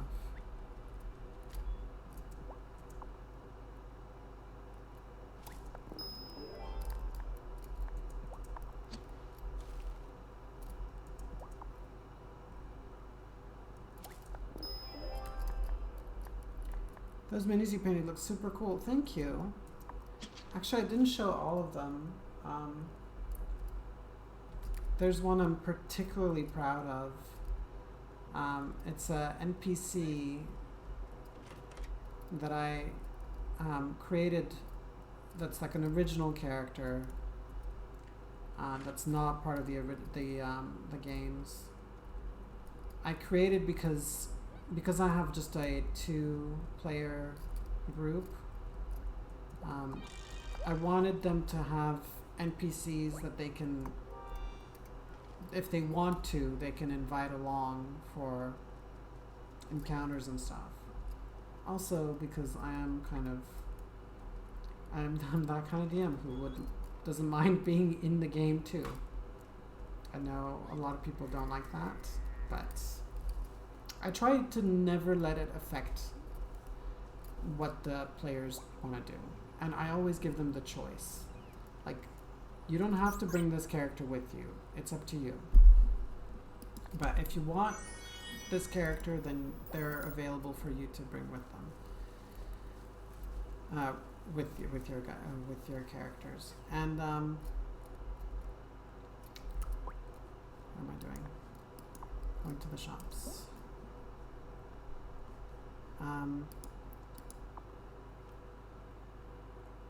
And yeah, I had this really cool NPC who's a goblin bard. Goblins feature a lot in the first Quest for Glory game. And so he's a good guy. Because I kind of wanted goblins to be a little more nuanced. I didn't want them to just automatically be bad guys. I'm not a big fan of like villains who are just villains because of their race or lineage. So he's a bard, and he's kind of fallen out with the other goblins because part of it is because he's gay. And he wants to travel to an academy in Helena, which is it's the Greece analog of Gloriana, the Quest for Glory world. So he wants to join an academy to learn storytelling. He's that kind of bard. And in the process, he joins these my players because he wants to have tales to tell. He wants to have these like adventures so he can talk about that. But meanwhile, it turned out that he was kind of betraying them because his boyfriend was a halfling adventurer who ended up being captured by Baba Yaga. And this is all original content. Baba Yaga obviously is in the game. And so she promised him that if he brought back the heroes, if he brought them to her, she would release him. And so after quite a few sessions, I did that. And the players were not expecting it at all, which was great. They were super mad at him, but he kind of redeemed himself a little bit. By once they kind of understood why he did it, and also he tried to talk Baba Yaga into letting them work for her. So that's been really fun. But I really enjoyed playing like a goblin bard who's also gay and who's surprising in many ways. Like he kind of subverts a lot of stereotypes. Hey, Tara. Thanks for stopping by. No problem. What you working on? My wedding gift for Sophia and Thomas. A chuppah. They're gonna stand under it for their Fairhaven ceremony. Wow.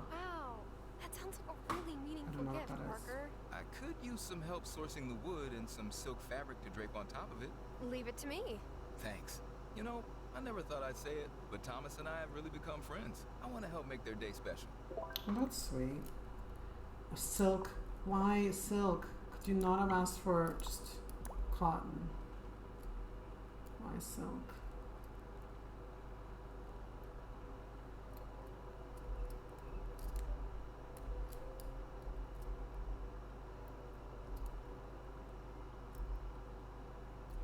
So yeah, so I was thinking, like I said, silky smooth. For each game in the series, which will be sort of a season of the campaign, probably with breaks in between. Like I was thinking, once they finish Spielberg, the first location, before we move on to Shapir, which is the area for the second game, we will take a break, and one of my players might actually take a turn DMing like a mini campaign, because they have ideas as well, which will be fun. I think that's a really good thing to do, and that's something I learned from my previous group, is it's good to have a system where every player gets to have a go at DMing. And if you divide a campaign into seasons, say of like 3 months, 3 to 6 months, then take a break, it really allows players to do that. Some players want to run like a one-shot, others might want to run a mini campaign, others might want to run another long-form campaign, but again with breaks. I needed silk, didn't I?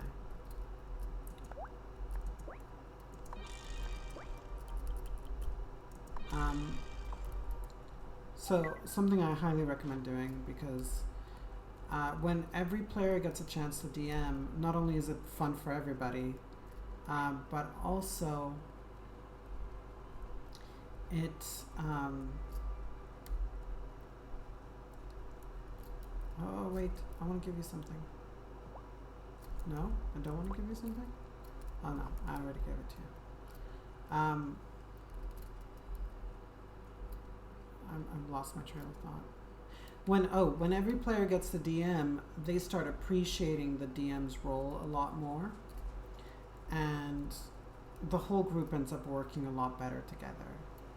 And then also you avoid having the issue of having like forever DMs, like people who just never get to play, because everybody wants to play from time to time, you know? So yeah, that's my pro tip for D&D, is have a group where everybody's willing to DM from time to time.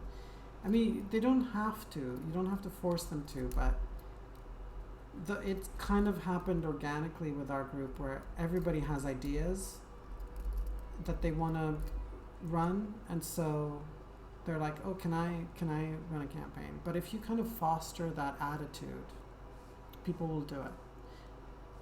You just need one player to kind of get the ball rolling, to be like, okay, so now we're basically, if you're DMing, say, okay, like once we reach this milestone, I'm going to take a break.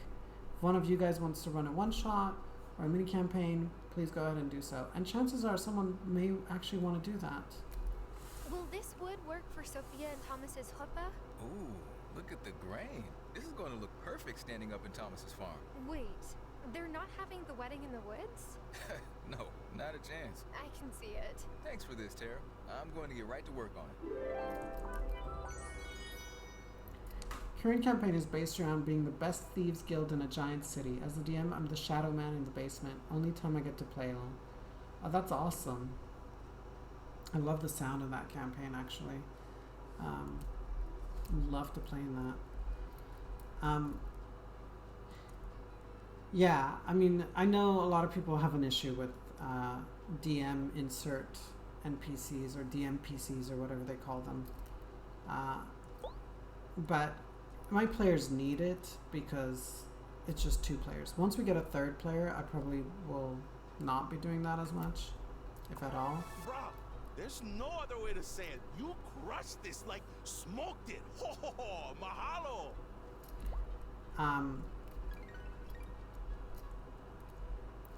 But they needed a support character, and also someone to maybe kind of nudge them along from time to time.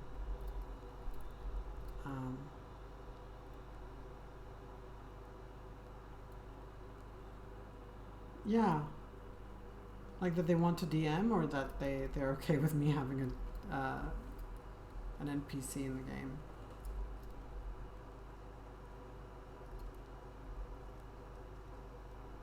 But I feel like most players, you'll DM. Okay, yeah. So I think there's typically always going to be one player who wants to try it if you let them, you know, and it has to be low pressure. It has to be like, if you want to run something during this time, if anybody wants to run something, please feel free to do so. If they feel like once they start DMing, they've committed to like a years long campaign, that's really intimidating, especially if you've never DM'd before. So just be like, okay, like we'll take a break once we reach this milestone. Like for example, with your Thieves Guild, like say you've got a big heist coming up. You can be like, oh, well, after this heist is done, we'll take a break from this campaign, and if any of you want to run a mini campaign or a one-shot, this will be your chance to do so. And you may very well get volunteers because there's no pressure of like having to do years of, like maybe they have an idea that's just like 2 sessions.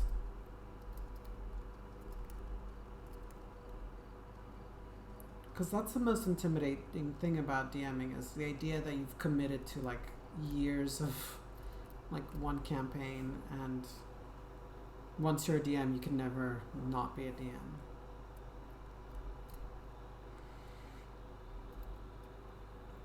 Like with my online group, it's almost like a waiting list system now, because I was going to run the second season of my vampire campaign with them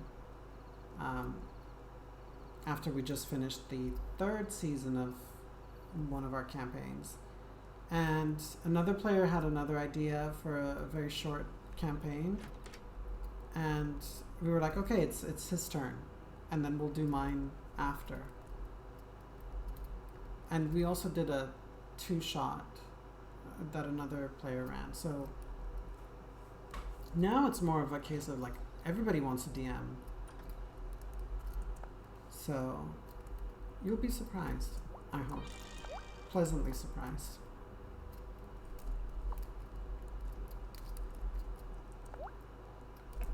I'm trying to do that animal blessing one, right? Yes.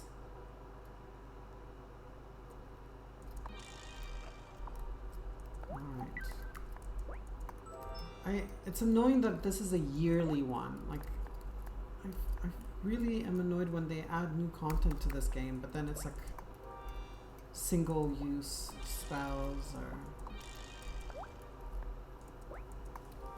like, why not make it something you can do all the time? Should I go to bed? Yes.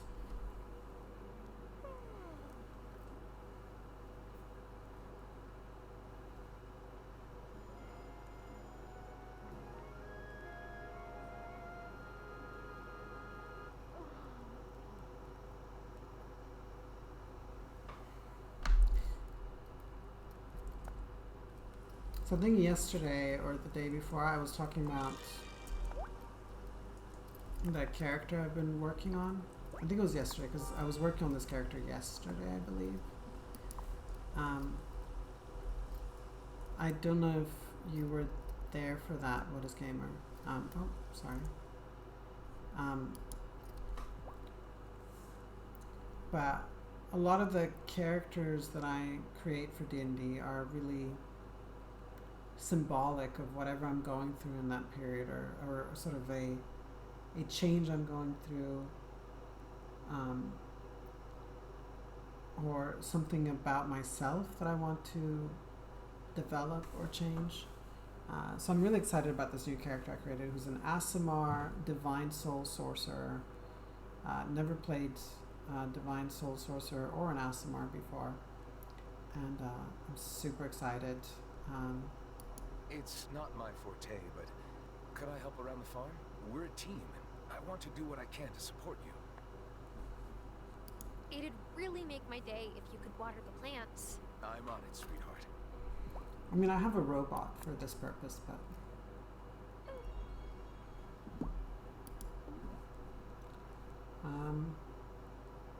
I'll give him some flowers.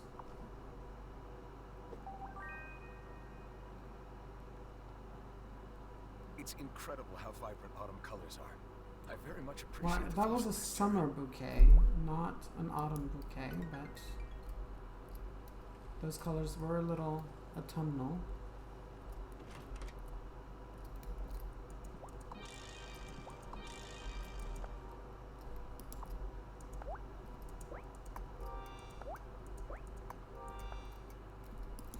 Alright. I've got that spell to bring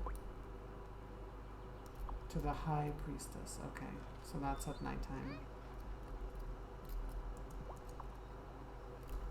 Going on lurk for a bit. Be back shortly. No worries.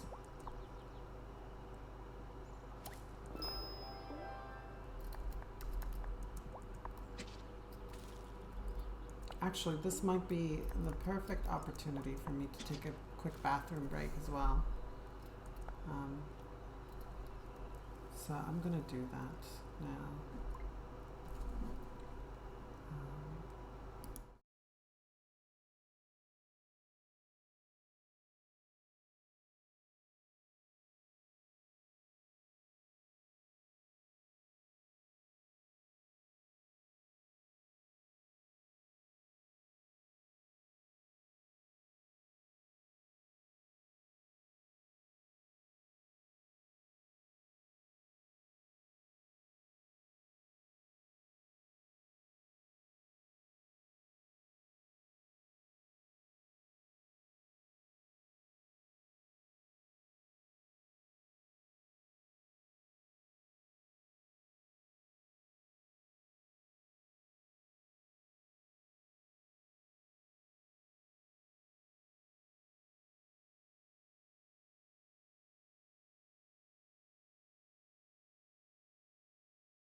Hi everyone, I'm back.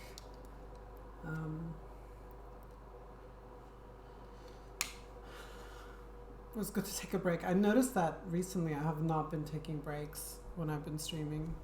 Like the past week I've been, gosh, I look tired. This makeup is not flattering at all.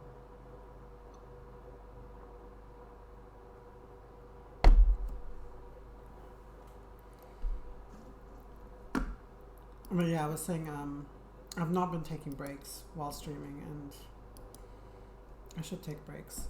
Just to stretch my legs. I'm streaming. I'm sitting in a dining table chair, not even a gamer chair. Not been hydrating. So getting up to stretch my legs, use the bathroom, drink some water. I should do those things. But anyway, back to Wylde Flowers.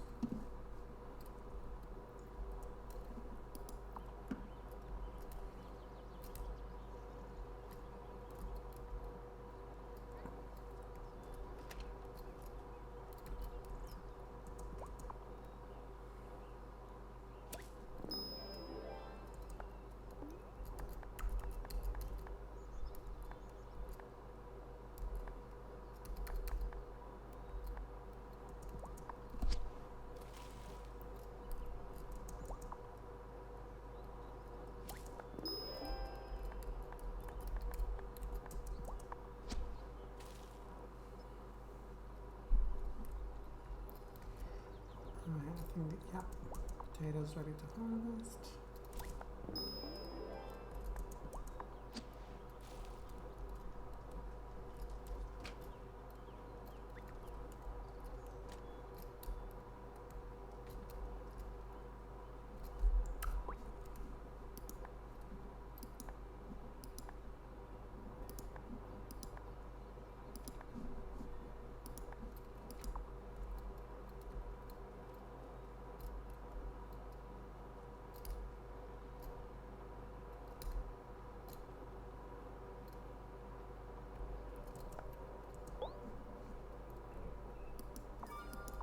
Oh, that's sweet.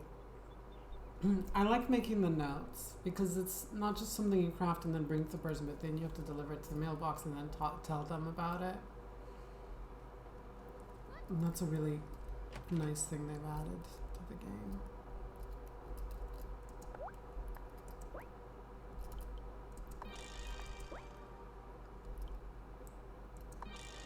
Plus it uses a reasonable amount of resources. It's not like overly complicated, or you don't need like very rare items, but it's still something you need to put some effort into. Here are some words of mucho amor from Francis, Angus. Oh, that's cute.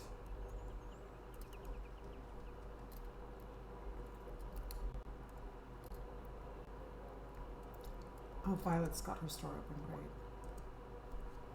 More fabric. Everybody wants fabric. Try this on.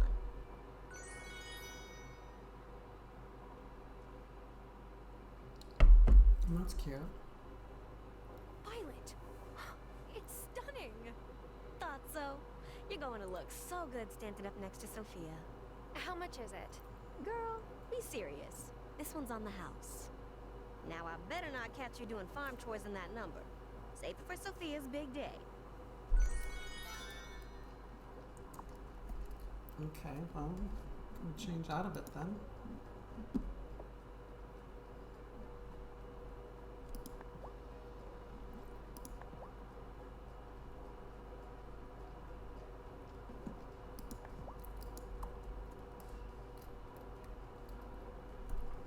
What else have I got?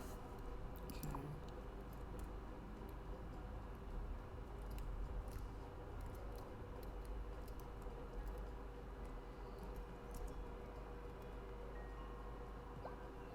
This stall couldn't be.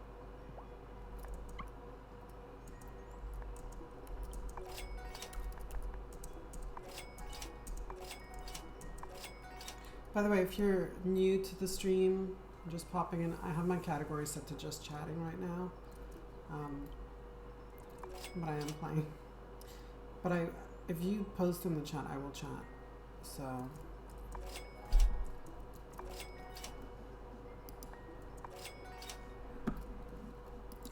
I probably should change the category to the game.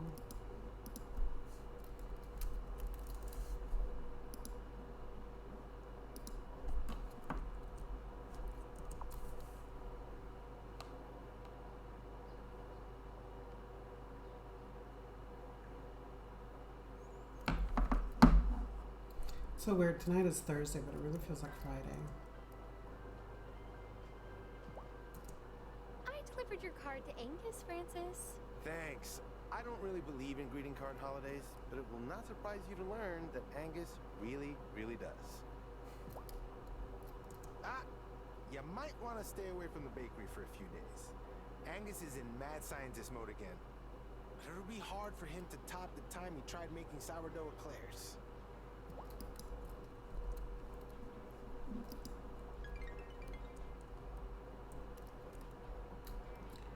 All right.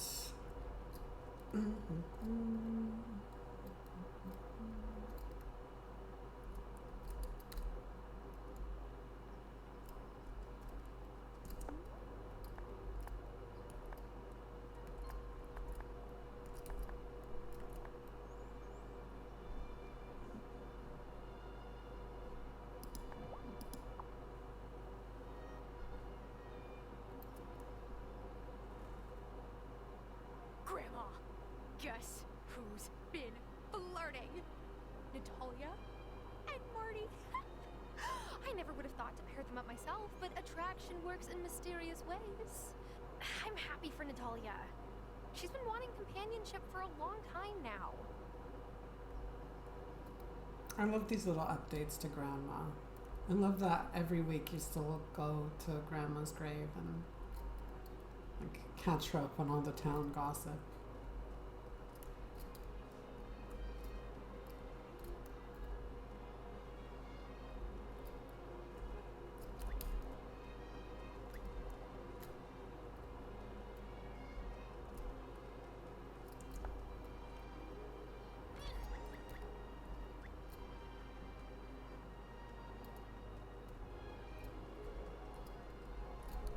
Okay, I think I'm gonna skip to night. The daylight yawns and goes to bed, and now the moon comes out instead.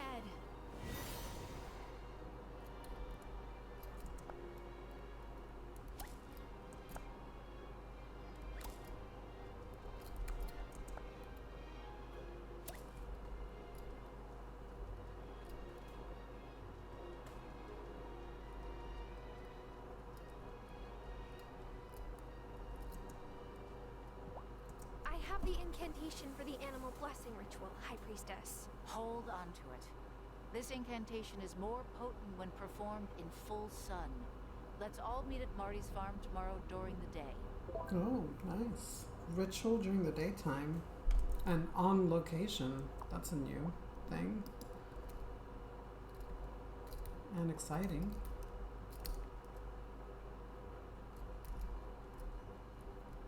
For me anyway.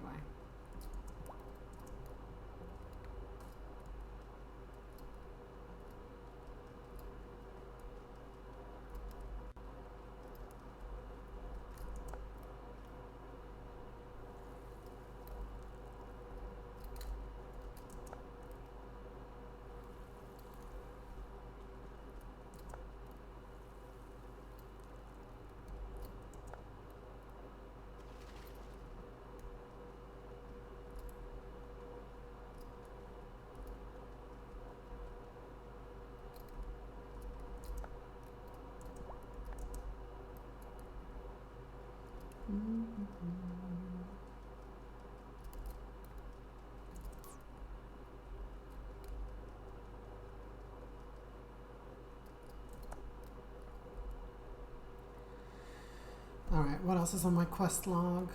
Summer Festival 4 days. Got the ritual tomorrow. That's it.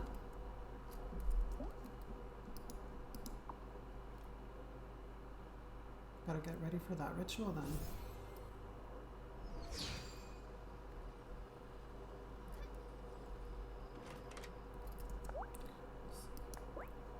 Oh, I need more marigolds. Okay.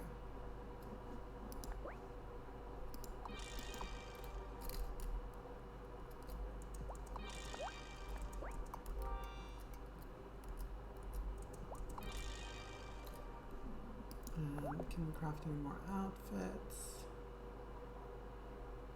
What haven't we made yet?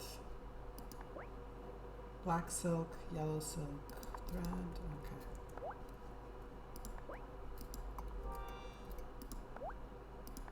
Okay, we need to make some silk.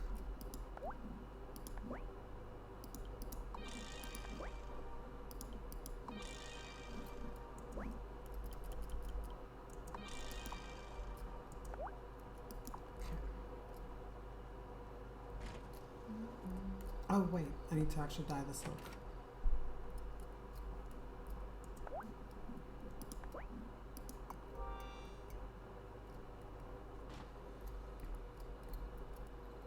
And marigolds, that's what I wanted to get.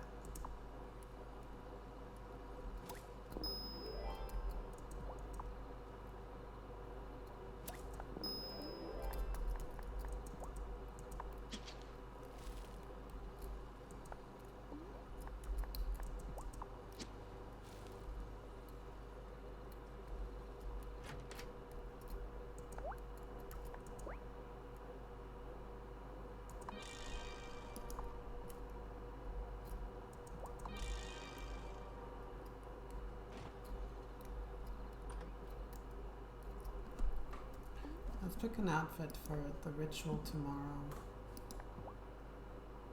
That's a cute one. Time for bed.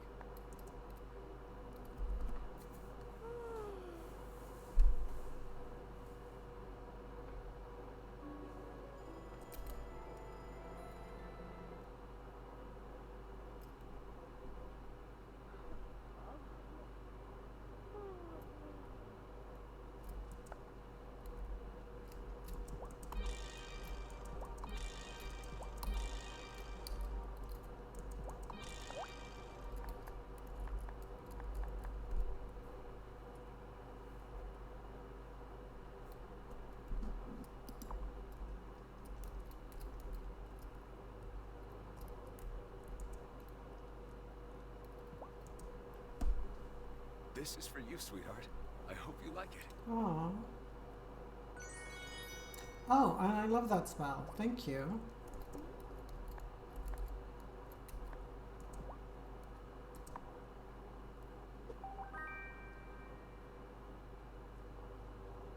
It's incredible how vibrant autumn colors are. Okay, I think that's his response to any bouquet.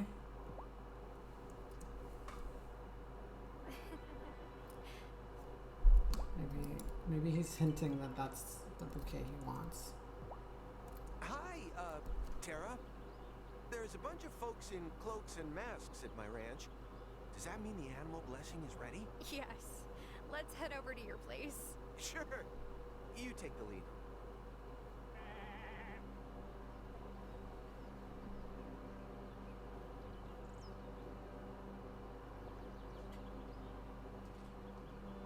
Are you ready to begin the animal blessing rite? Yes, let's begin.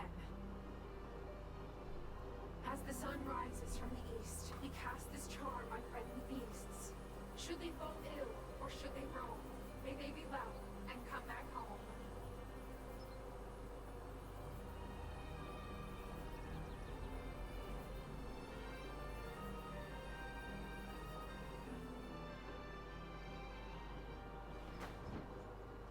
Wow.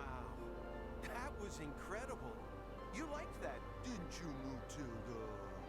I can't thank all of you enough. This was well done, Keeper.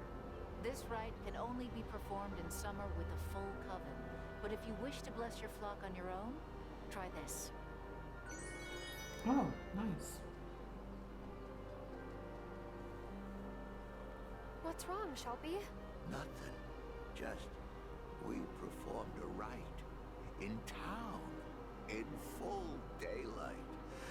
Never thought I would see that in my lifetime. Maybe Hazel was right all along.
I have to say, some of the new content with the update is really great. That animal right blessing, or whatever it's called, that was really cool because it was really witchy. I love that stuff.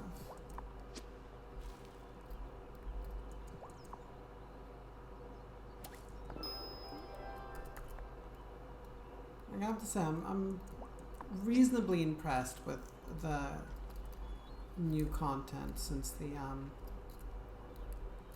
original version of the game came out. I'm just hoping for more content that's not just a one-off thing, but stuff that you can repeat. Like the dates with your husband, and that's cool.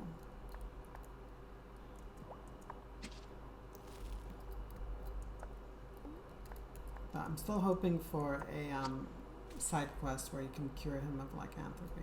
That'd be really cool. I mean, you can do all kinds of things. Surely it's possible to cure him.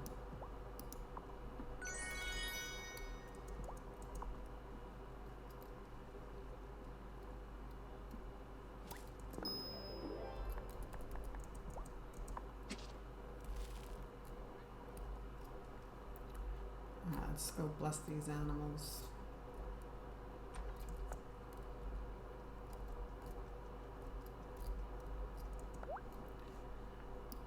Minor animal blessing. Flower paper, boost harvest potion. Okay, we can do that.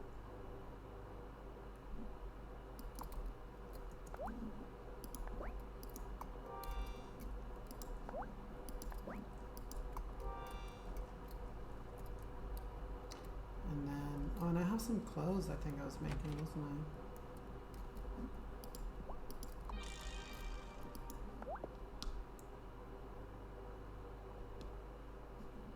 This.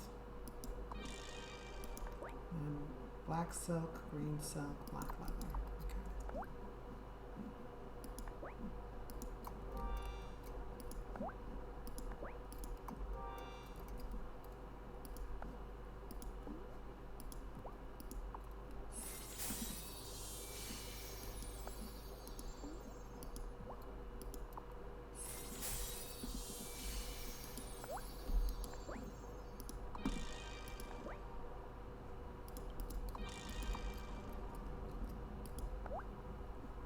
Green silk. There we go. Oh, and flower paper.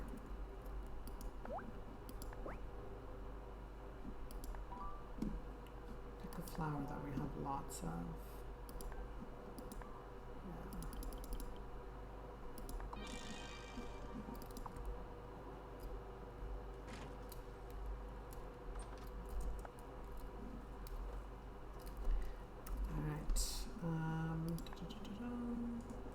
Time skipping. Oh, got lots of that. Reaped brood, mold of sun. Faster will this work be done.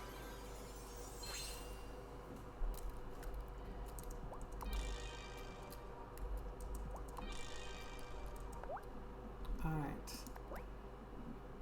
Improved relationship with the animal can only be used once per day per animal. Oh.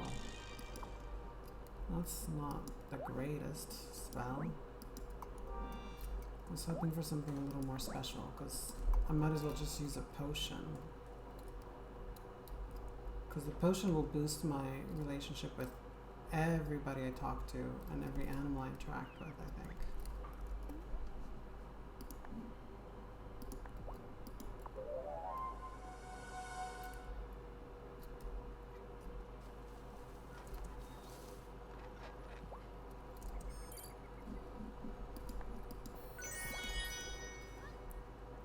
Let's see, these chickens. Okay, let's try it on this chicken. Oh, there's no incantation to go with it?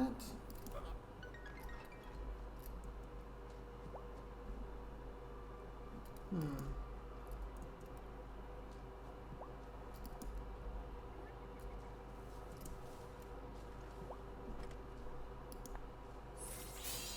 think that's the only spell so far that doesn't have an incantation to go with it.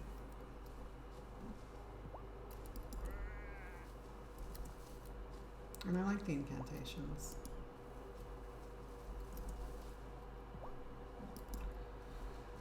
Oh wow. Oh, Wesley. Probably thinking about killing one of those chickens and eating it. He's probably thinking, there's only 3.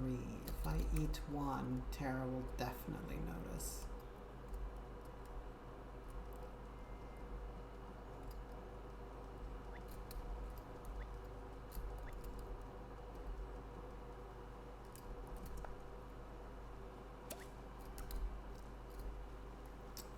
I guess now we're just waiting for the summer festival.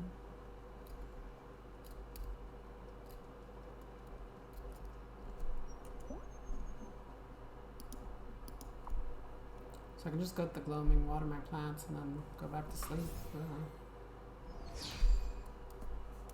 Let's double check. Give the ritual some time to work its magic. Festival's in 3 days. Okay.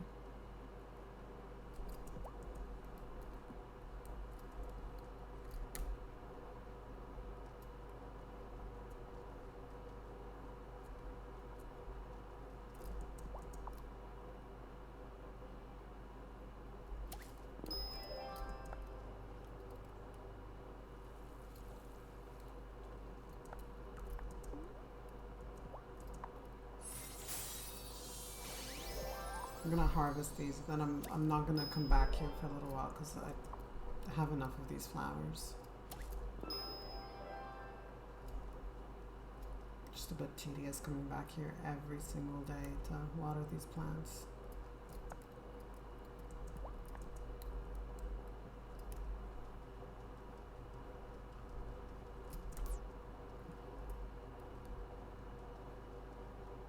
Also, if anyone here is wanting to chat, like, feel free to type in the chat. I don't bite. My favorite thing to do on here really is chat with people. Part of the reason why I like to play games like this one is that it's really easy for me to stop and talk to people while playing this, and to keep a close eye on the chat. But you don't have to say anything if you don't want to. You can just Tara, can I ask you a question? just watch me play if that's what you want to do. Before Hazel died, did she pass anything to you? She did, actually. Kind of like a spark? Yeah. Huh. The trip I took with Dad to see his Nona is starting to make a lot more sense.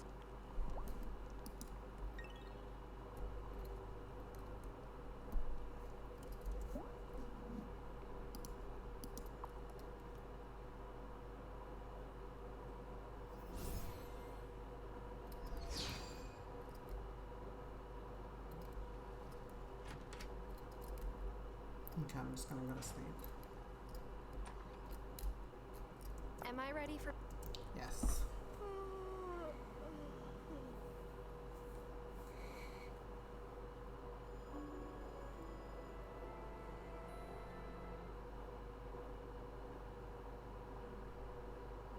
I took advantage of the massage chairs at the gym today, and that was so good, but I feel really sore for my workout already. I'm tempted to go to the gym tomorrow just to use the massage chairs and just go. Dun, dun, dun.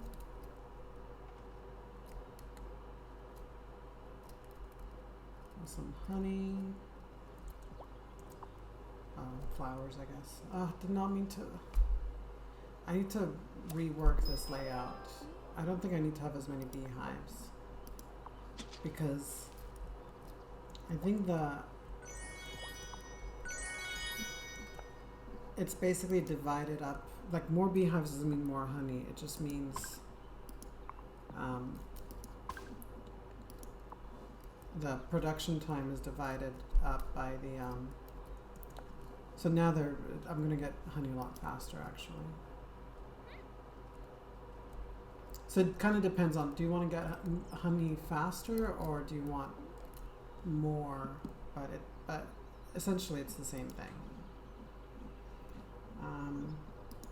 Summon small things longer. Objects far and objects near. Get up and fly from there to here.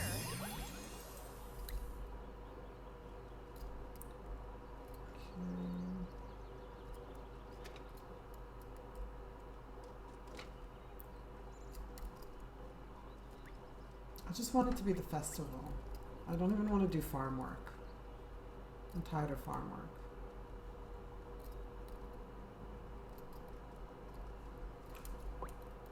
Okay, go see Marty. Okay. Well, Marty? Marty, are you not here?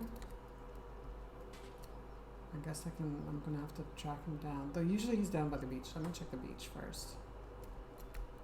He's often down here.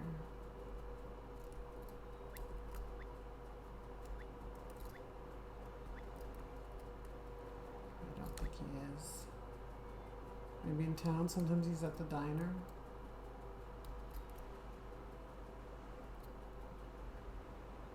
And if I can't find him, I'll cast a spell.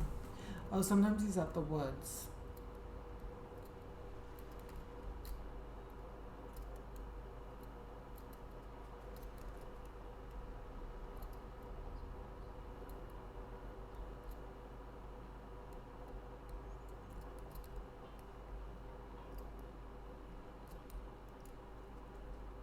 A lot of people moving around.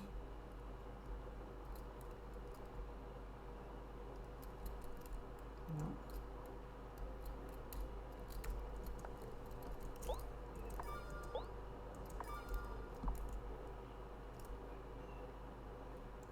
Oh, there he is. Tara, I've got something for you. I've never seen my animals so happy. When I first came here, I had no idea what I was doing. And now... You still don't? Yeah. But somehow, I've made it a whole year. And I know I have you to thank. So, thanks, Tara. Aw, you're welcome. Or is that just cash? I thought he was going to give me something cool. Just money.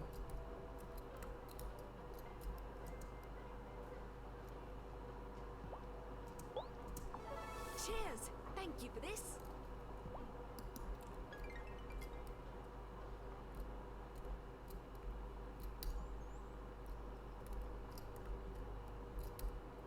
I was really hoping for something more for that blessing.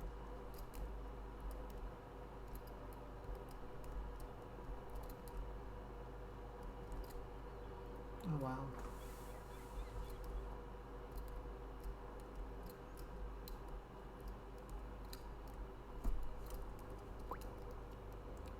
Okay, Lena wants cheese, but where is she?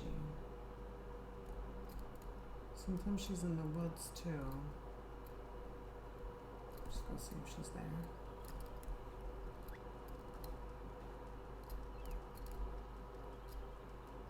You'd think by now I would have learned everybody's patterns, and oh, I was right. So.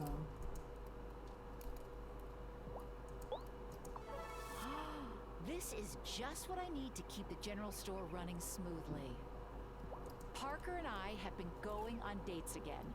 Actual dates. That's nice. Not just collapsing on the couch and watching TV in silence after the kids are asleep. I'm glad I was able to help with that.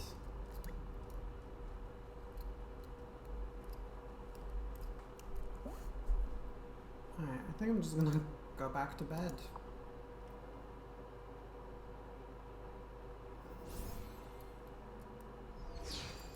Maybe change my outfit. This outfit it looks a little too warm for summer. This is cute. Am I ready for bed? Yes, you are.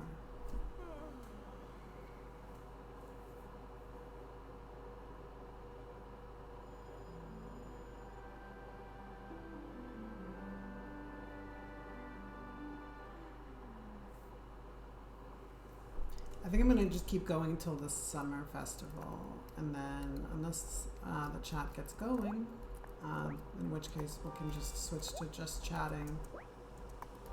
I'm gonna call it a night, and that'll be it for the week. Not streaming tomorrow, or Saturday or Sunday. I have to admit, I'm gonna miss streaming. I've gotten so used to streaming every day, or almost every day, that taking 3 days in a row, just not streaming is gonna feel weird.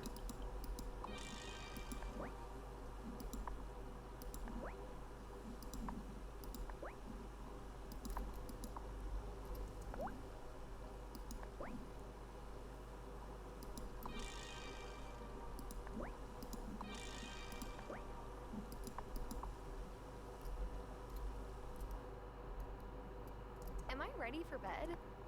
Oh, wait, what time is that? It's 7. The day has just started. Yeah, things are not that dire, Tara. Waking up and just going straight back to bed. I mean, I've been there.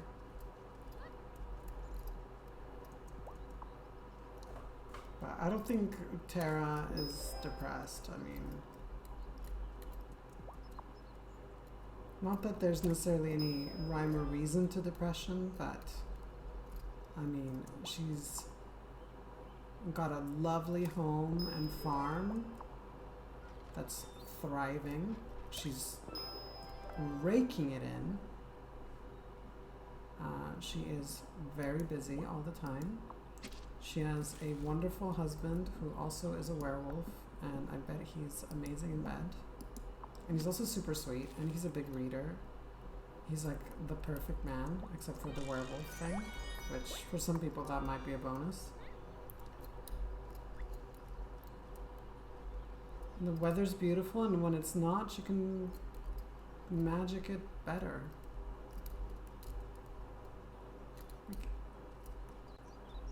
everything is, and she's a witch. Like, I mean, really. Every day is like, Hey, Flint. every day should be amazing. She's got like these flying robot things that do all the work for her as well, which is how robots should work. They should be making like manual labor easier for us, and just everything easier for us without taking anything away. Like the whole point is that it should liberate us to do other things.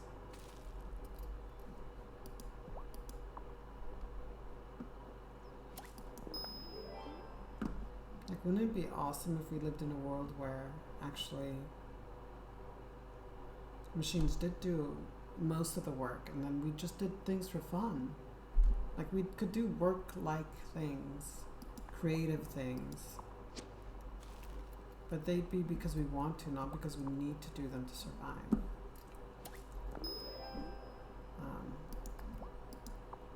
But unfortunately, we live in a capitalist dystopia. So that's unlikely to happen. The machines are actually just going to take our jobs away. And things are going to get more expensive.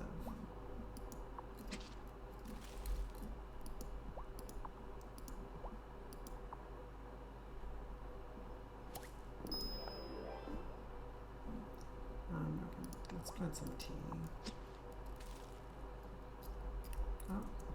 harvest these flowers. Plant some more tulips.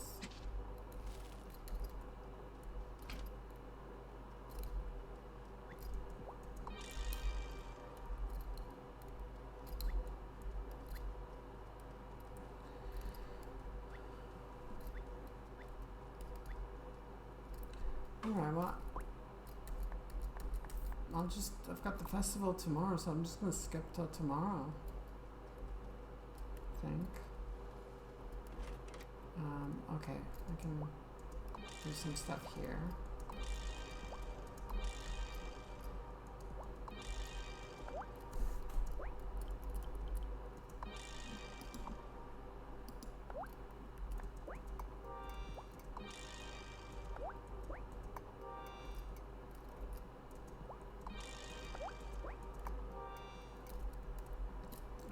What can I make? Trying to get through every outfit on this list, like make them all. Okay, that's one more done. Black silk, orange silk, black leather. These are tough because these all require silk.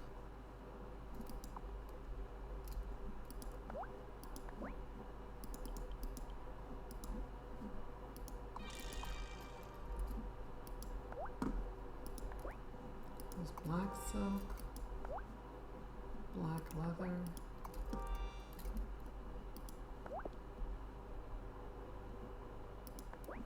Orange silk.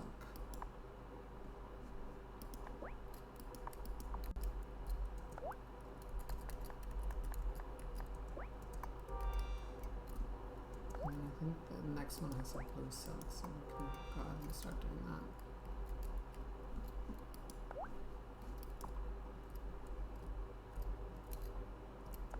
Let's make some candles as well, since we can.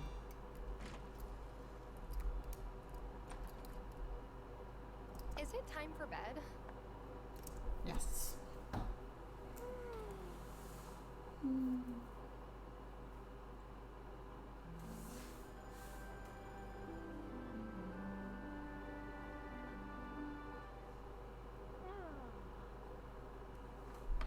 Alright, time for the summer festival. I'm gonna change into a cute festival dress.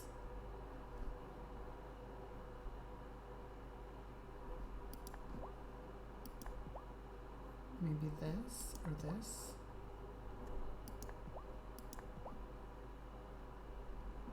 I mean, that looks nice for a festival.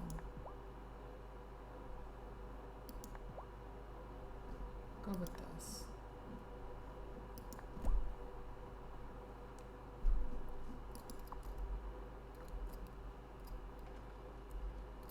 Oh, wasn't I supposed to? I was supposed to pick someone as the Midsummer Star or Summertide Star or whatever. I didn't get that option.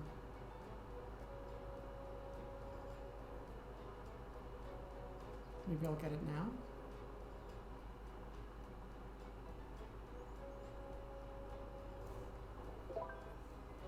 Enjoy the festival. When you're ready, speak to Mayor Gloria to proceed to the nighttime beach celebrations. Okie dokie.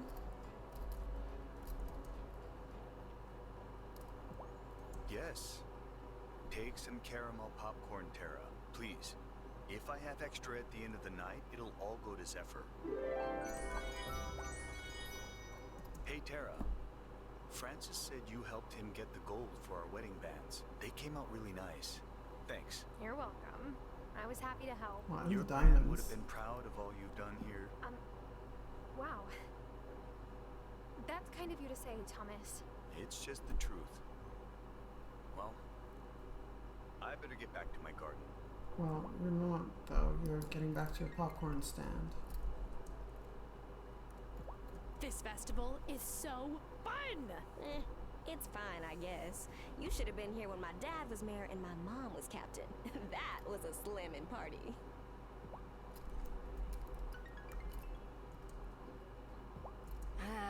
It's so hot, I'm considering wearing shorts. Really? No.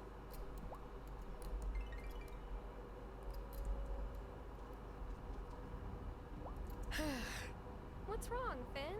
Oh, I just used to always love pranking Mayor Soft during the summer festival. But pranking Mayor Mirana's no fun.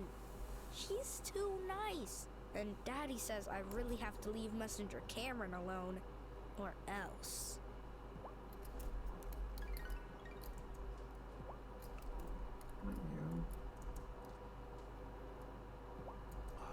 The summer festival is my favorite. Beach, bonfire, baked goods. What's not to like?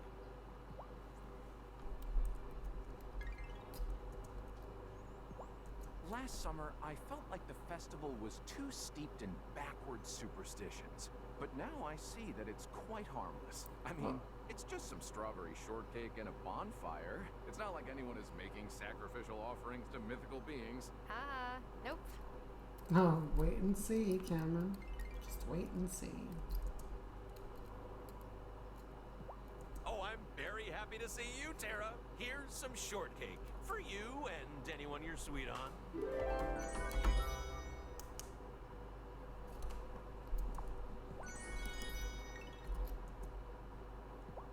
Sometimes I marvel that the summer festival bonfire doesn't bother Parker at all. So much perfectly good wood just going up in smoke.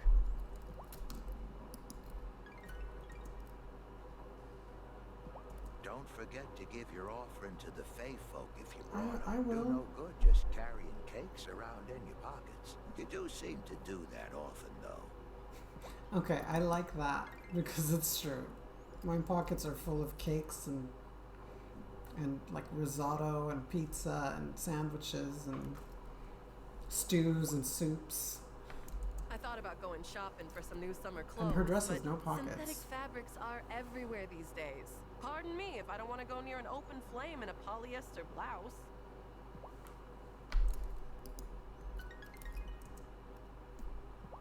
So I spent like 5 days chopping all that wood for Sophia, and now we're gonna burn it all in the course of an evening. That's great. I feel great about that. Tara, it's summer weed ale season again. And I can see you've been enjoying it. Gotta lead by example.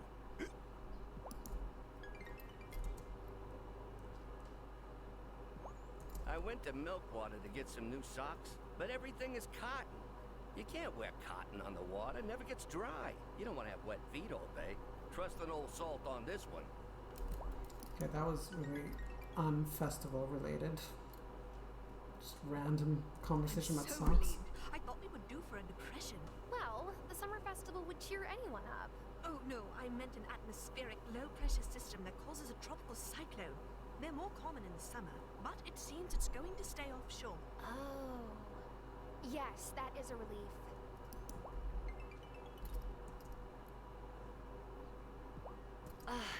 Another summer festival. At least I got Angus to promise to put on some sunblock this year. Scottish jeans and the longest, brightest sun of the year are not a great combo. Did you know your grandma Hazel dared me to jump over the bonfire my first time at the summer festival? No, she didn't. Yeah, I thought she was just hazing the new guy, but I guess it was really a thing back in her day.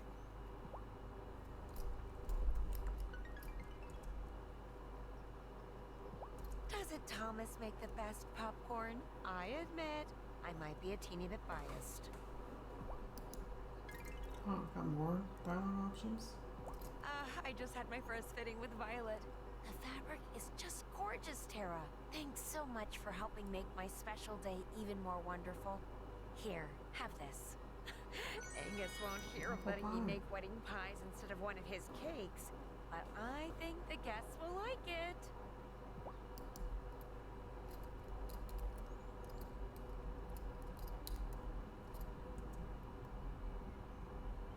So, how does it feel to be a high school graduate? Weird, honestly. I spent my whole life going to that little one-room schoolhouse. I'm signed up for some online college courses, and Sophia says she doesn't mind if I study in her diner. I mean, it is weird that every kid in this town went to a one-room schoolhouse and had classes with one teacher all day together when they're different age groups. Juliet, are you going to play at your mom's wedding? I think so. Mom offered for me to be a bridesmaid, but then I would have to walk down the aisle in some uncomfortable dress in front of the whole town. Playing music is so the better way to go. Enjoying your summer break, Emmy? Yeah, but school isn't so bad now that our teacher isn't, like, literally a bad witch. I learned that word from Miss Joshi. She says most people say literally when they mean figuratively. It really makes her mad. I like Diva for that. Look at my husband. He's like a merry shortcake Santa Claus. If Santa Claus was ginger and wore an apron. What do you think, Tara? Should we head to the beach now for the bonfire? Yeah. Let's do it. Great! Everyone, it's time for the bonfire. And we have a special surprise for you this year. It's good to have a life that... What about the Summertide Star? Do I not get to pick that?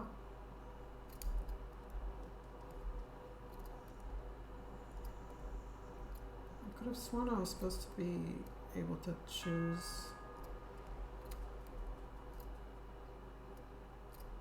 Oh well. Before we light the bonfire, I want to bring to light a recent discovery. Our summer festival celebrates the day that the Doll Sisters saved the town by hiding the town stores in the lighthouse. But they had help. Today, I've invited the descendant of their friends, the Grimsparks, to join us. It's them again. Is this a good idea? Oh, clam it, Cameron. Excuse me? Welcome to our summer festival. The humans of Fairhaven have not invited us to their midsummer rites for centuries. We were certain we had been forgotten. Maybe once, but not anymore. It's time to crown the Summertide Star. And I name Zephyr. Okay. So I didn't get to choose. Oh gosh, Tara gets to choose. But it was predetermined. And now, let's light the fire. There's a long lurk while my work went crazy for a bit. Oh, no worries. We missed some witchy stuff. We did a blessing for the farm animals. That was pretty cool. The whole coven gathered in their cloaks and did it. Here's something to welcome you to our festival, Wesley. Oh, Tara, you are too kind.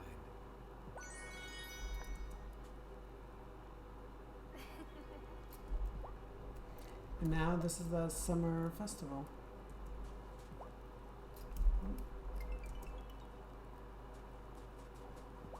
Here you go, Zephyr. Oh, you know I can't say no to sweets. And here I thought this day couldn't get any better.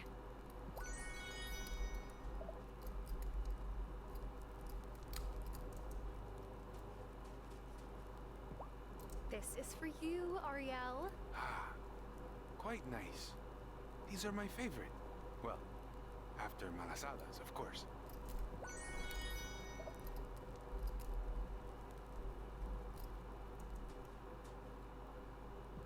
I have something for you, I Harry. have that potion for curing animal sickness, but I've only ever had to use that for a story reason. I've never had an animal actually be sick.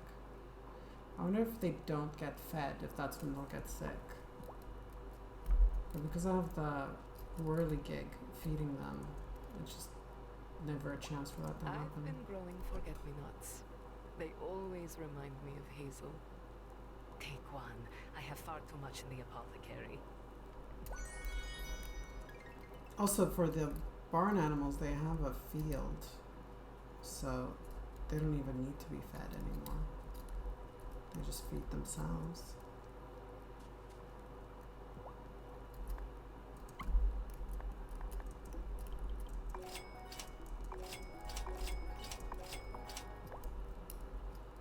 Okay, is this it?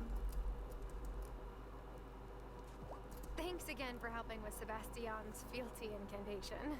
My pleasure. Do you know how many times I've screwed something up and nearly made the place explode? It happens. It's nice that he can visit us now.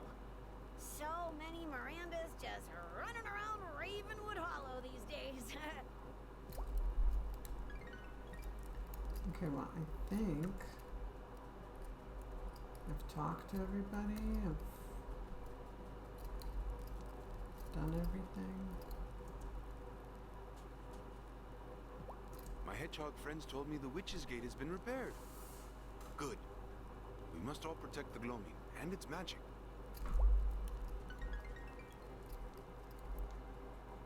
Alright, wow. Oh, let me pick some blueberries while I'm here.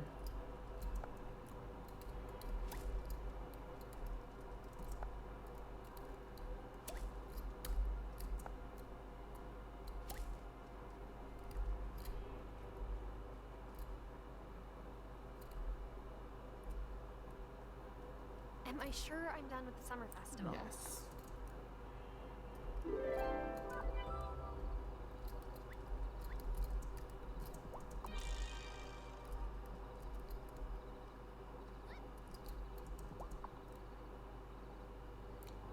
Am I playing this on Steam? No, I'm playing it through Apple Arcade, actually. It is available on Steam, but I have Apple Arcade, so this way I get to play it for free, or as part of my subscription. Well, I have Apple One, which is the subscription that gives you Apple Music, Apple TV Plus, and Apple Arcade. Generally, Apple Arcade is the one I use the least. I use Apple Music all the time.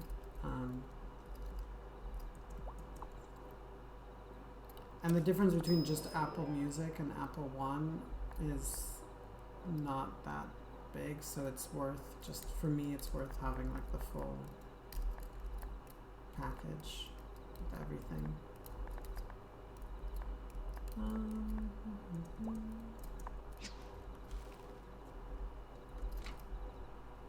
But this is easily one of the best games that have been part of that, I think. Cozy Grove is also part of Apple Arcade.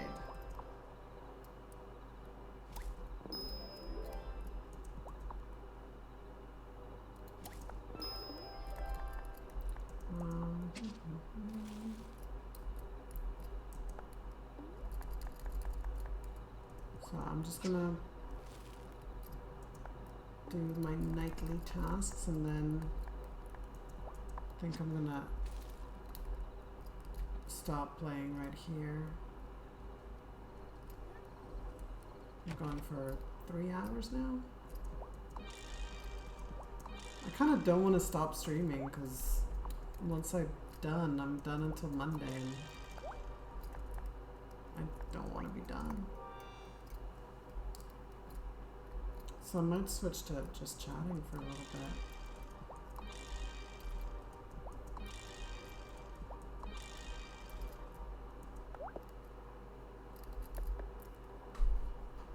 If you're up for chatting, you can chat about D&D some more.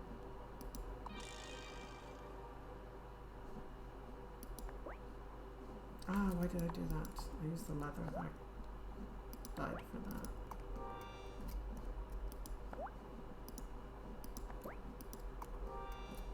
Always need black leather.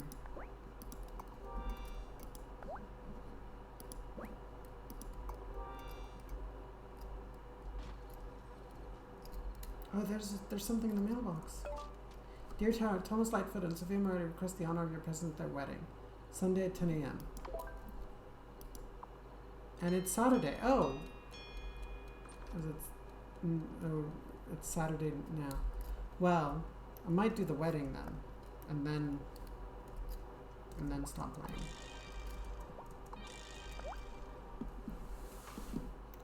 Though, oh, it's 1 a.m. I mean, in the real world, for me. So, I might actually just call it a night.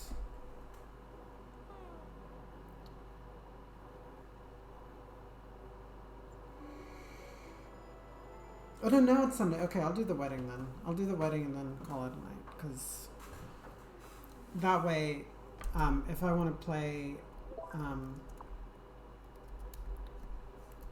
Morning. Are you ready to go to Thomas and Sophia's wedding? no, I need... Not yet.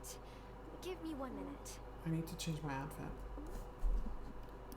To change my outfit.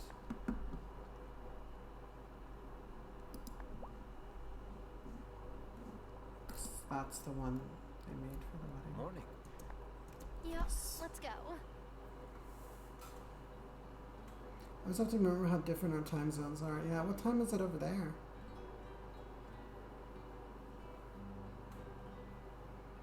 Aww. Well, she looks so pretty in her wedding dress. 6 p.m. here. Oh, nice. So I'm guessing you're probably finishing up work. We are here today to celebrate the marriage of Thomas and Sophia. Thomas and Sophia do so much to keep our community fed. And today, they commit to nurture each other as well. Thomas, do you take Sophia to be your wife? I do. And Sophia, do you take Thomas to be your husband? I do. I now pronounce you married. You may kiss the bride. Mazel tov!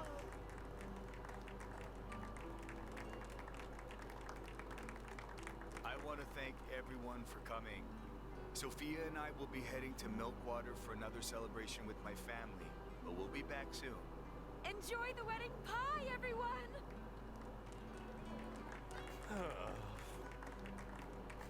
Angus disapproving that it's wedding pie and not one of his wedding cakes. This is really sweet. That was a really nice wedding. Open bar?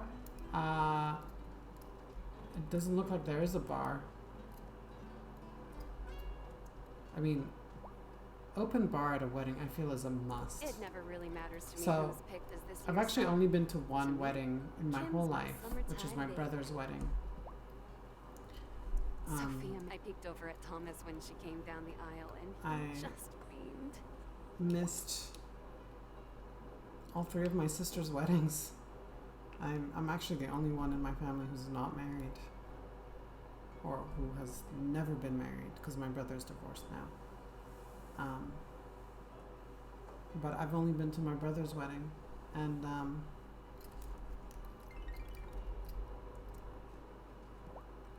too cool for marriage. I'd love to get married someday. with the I right remember guy. when my Helena was the summertide star. Still makes me weak in the knees to think of it. But yeah, they had an open bar, my brother's wedding, and it was in Slovakia, in Bratislava, and it went on from like early afternoon until like 5 a.m. or something, and it was amazing. That was great. The food was incredible. The open bar part was great, and it was a chance to see. My family is really spread out. So everybody was there, so that was kind of nice to see everyone. But this was like that, Tommy did it. a long time Just ago. wish This his was pa in could have seen it. Your Graham, too. 2006, I believe. So yeah, well, almost 20 years ago. Oh, don't tell Gloria or Violet, but I totally saw Sebastian leap over the bonfire when they weren't looking. I was stoked to see it. This wedding was great, but do you think it would be rude if I cut out I early? think it's rude the way I you're saw them dressed to a perfect wedding. rollers on the way here this morning. Like, why? Look at Bruno. Why are people not? Why are you wearing your dirty apron, Angus?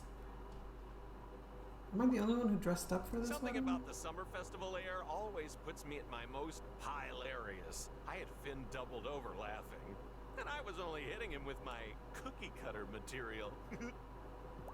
Pie. I offered to make her the most elaborate 3-tiered confection, and she went with pie. She Come runs on, a diner. Angus. Just try a piece. I already did, and it was delicious. The crust was so flaky and buttery I could have wept. Ugh.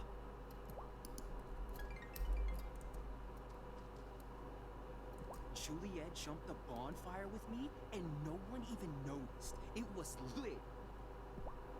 Juliet's gotten really good on her guitar, right? I feel like a proud big brother, even though, we're not related.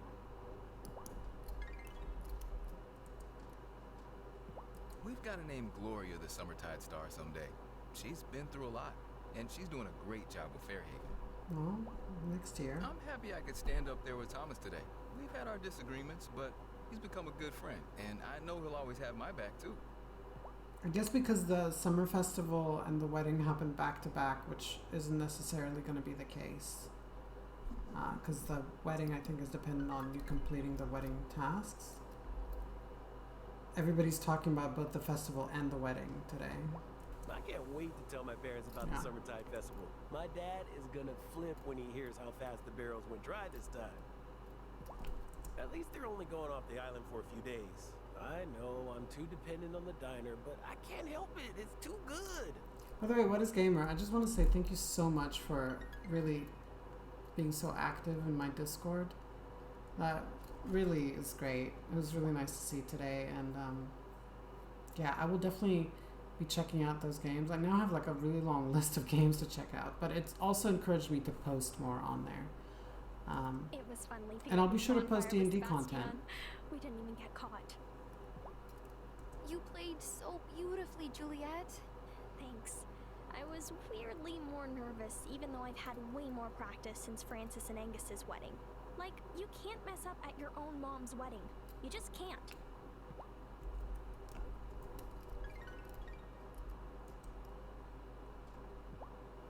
Yeah, no, definitely. And I will be posting, I want to post a picture of that NPC I was telling you about, Is it odd that I'm already the bard. looking forward to the Harvest I have a Festival? mini that I just custom love celebrating designed the bounties fall has to offer. on Dwarven Forge, or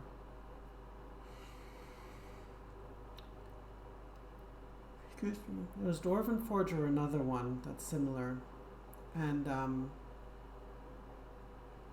yeah, and then I painted that many, and it was really cool. But I'll share that. I might even start sharing my character sheets from like characters I played on D&D if people are interested. And so this is maybe not something people are interested in at all, but my vampire campaign, I instead of doing recaps between sessions, I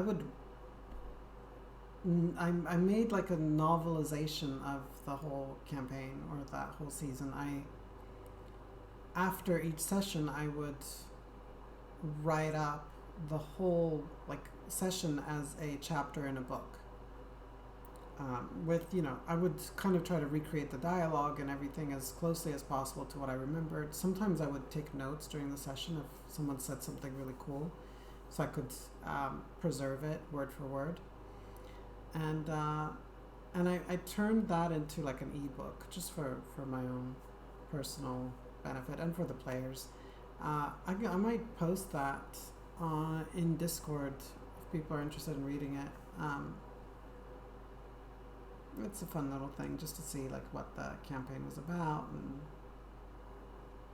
it's 150 pages long. It's longer than you'd think, but it's not terribly long.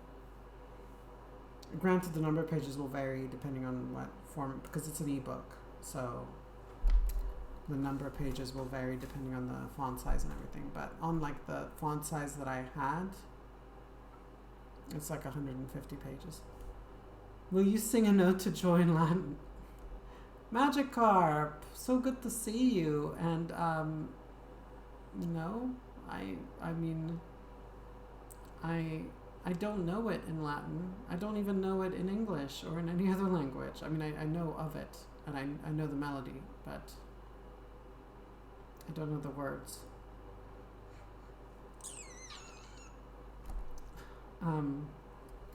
Sorry, Magikarp. Maybe that's something I can add once I'm an affiliate. I can have that be something people can spend points on.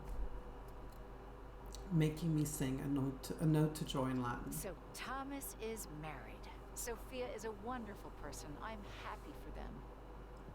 But it's great to see you, Magikarp.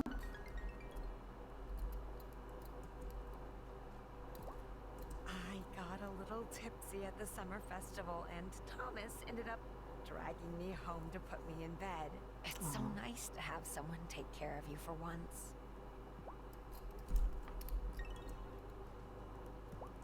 don't see why the Fae still demand offerings for the summer festival. What Dude, exactly Thomas do they is do for the such island? a curmudgeon. I'm glad it's nice to see me. It's always nice to see you, Magikarp. My streams would not be the same without a hefty dose of your sarcasm.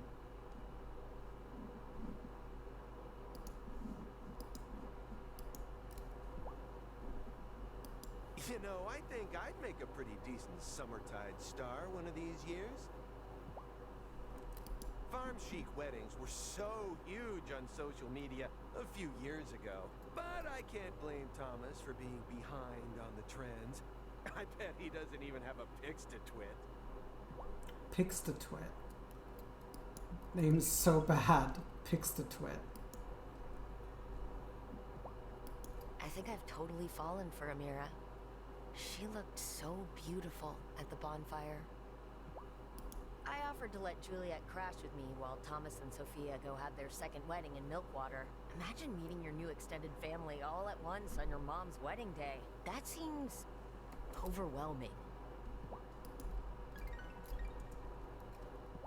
I've been thinking about Damon's wheat ale he served at the summer festival. Shame it's not on tap year-round. That was such a lovely wedding. It was kind of Sophia and Thomas to invite me. I think they make a handsome couple. Marty looks like Don't he you? slipped out of the doctor's hands. You're right. You're totally right. You're totally right. Oh, Marty. Well, we all hate Marty, so it's fine. I mean, I don't hate him, but he's the most unlikable character out of everybody who's left on the island now that the mayor is gone. I think the seagulls are just as excited for the day after the festival as we are for the real thing. They swoop down and grab any berries or popcorn left. Daddy is Thomas's best man because they're best friends now. Do you think I might be Sebastian's best man when he gets married one day? That would be cool.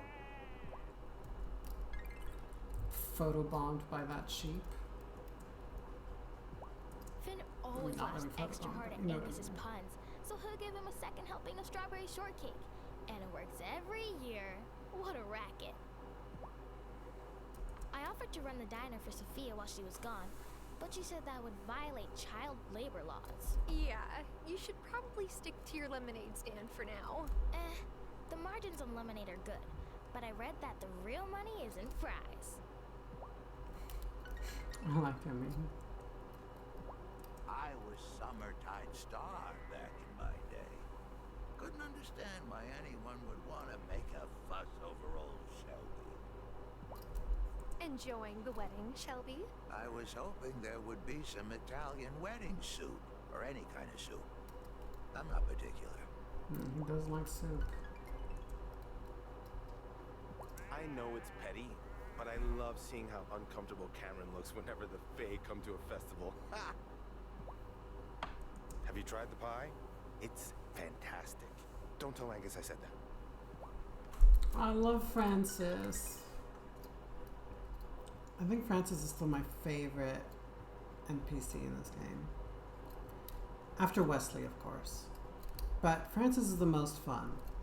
More so than Wesley. Where is Wesley? Where's my husband? Oh, there. Violet, Sophia's wedding dress is gorgeous. It's my finest work yet, if I do say so myself. I really hope she doesn't get pie on it. Thomas looks so happy.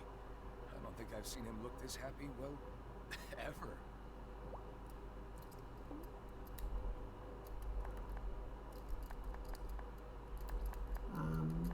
Can I give him something? Oh, wine. I like how I've got like a whole case of wine. I can't wait to drink some of this while reading the latest detective novels that came in.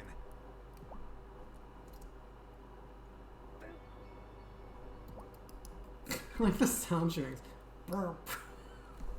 Like it's just really weird, like burp. Isn't that hilarious? Burp. Just cracks me up. Let's see if we can do it again. See, he does much more like boop. Aww. Oh, that was a cute boop. It was like a boop. Aww. Aw, I like that one the best.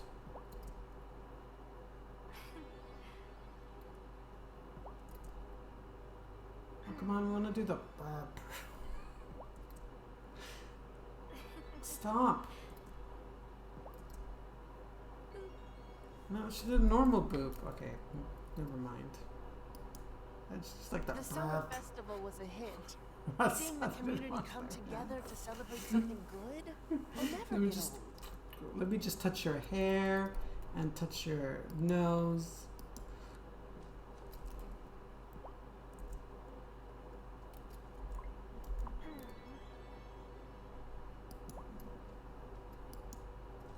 I remember at Lena and Parker's wedding, Giacomo said, "Viva gli sposi." It means, "Long live the bride and groom" in Italian. I bet he's saying that, wherever he is on his side of the veil. Aww. Well, that's kind of sad. Depressing. Alright, I think we're done. Bye, everybody. Am I sure I'm ready to leave the wedding? Last chance for pie. Yeah, you already got some pie. Besides, you have so much stuff, like, in your pockets that are non-existent in this dress.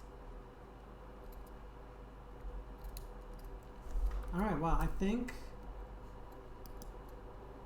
I can just change the seasons.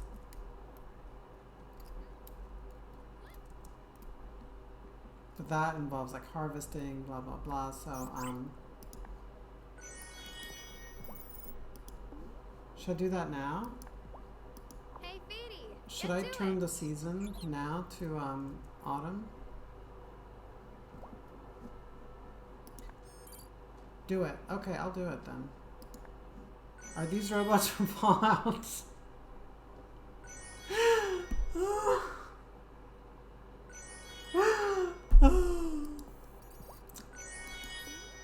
I mean, maybe this is the crossover we didn't know we needed. Hey, Mom. This is where the robots in Fallout came from. Wouldn't that be hilarious? That's my new headcanon. Because if we need to turn the seasons, we gotta harvest. Wild Fallouts. They totally look like now that you mention it, they totally look like something out of Fallout. Just like slightly cuter. Wait, is it already nighttime? Jeez. I'm gonna put a halt to the... Oh, I don't have a freeze time spell. What is this? Do not? This is Fallout World before bomb blasts, yeah.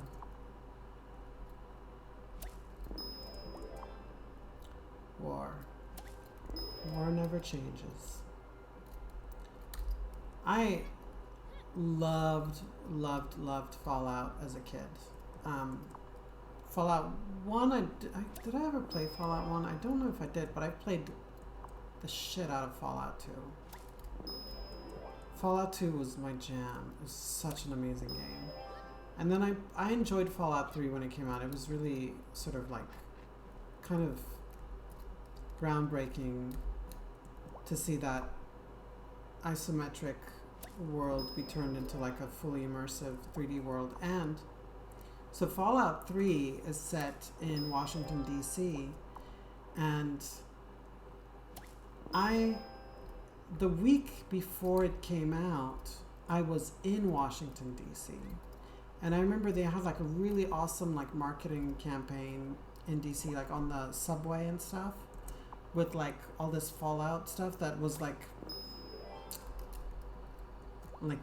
in-game sort of or in-world, in-universe advertising, you know, like, oh, go to your Fallout shelter or whatever. Have you signed up to join a Fallout shelter or something like that? Anyway, it was really cool. And then it was even more awesome once I came back after that trip to DC. I had pre-ordered the game and I got to play it, and I got to see like Washington DC again, but like in a post-apocalyptic version of it. It was super awesome. Like that was kind of a once in a lifetime experience. Also, that was so that was in 2008, and that was Halloween week. And so Halloween was awesome in Washington DC, but also what was super cool, that was when Barack Obama was elected. Like I think it was like the following week or so. But in the run-up, like I remember it was like being in DC right before a presidential election was really exciting. Really not the kind of experience you get to have a lot, so that was super cool. I really like DC. I think out of all the places in the US I've been, DC was one of my favorites. The side of the White House being destroyed and the rest of the Capitol of the USA, I'd like to see that on the news. Oh, magic carp. Just be careful what you say on my stream so you don't get me banned, please.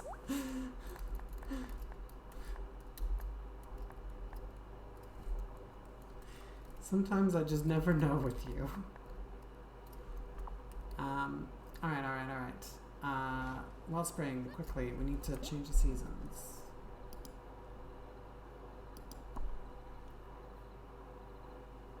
I didn't harvest everything, but I just don't care. I have enough of everything. This is a cool dress for the ritual, I think.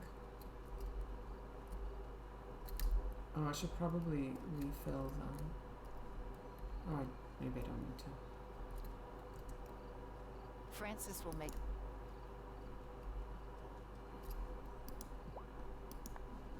Begin rites, there we go.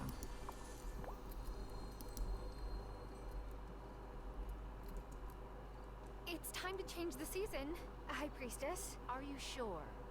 Remember that summer crops will die under autumn's chill. Yeah. Farm sims are the only time I look good in a dress.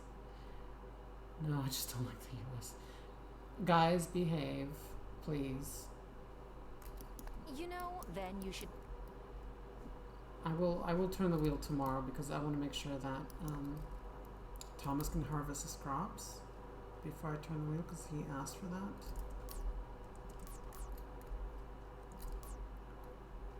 Oh, good, that's your right.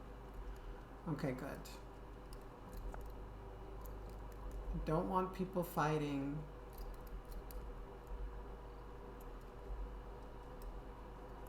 Everybody be nice to each other, please. Freedom of speech and all that. So to be fair, yeah, as I was saying, Washington DC is probably my favorite place in the US that I've been to.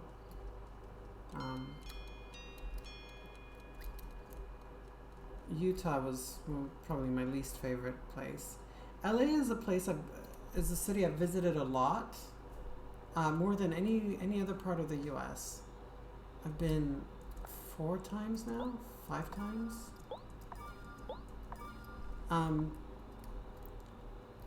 But I don't particularly like LA. Just that that's where either I've had people to visit or things to do there. Vegas was fun. Going to Vegas with someone who has money to spend and who will pay for a penthouse suite at the Bellagio. Definitely the way to do Vegas.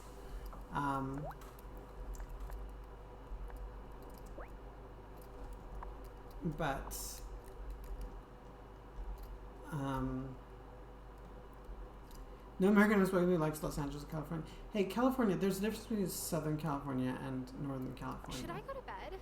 My ex was from San Francisco and he hates Southern California. But Northern California he loves.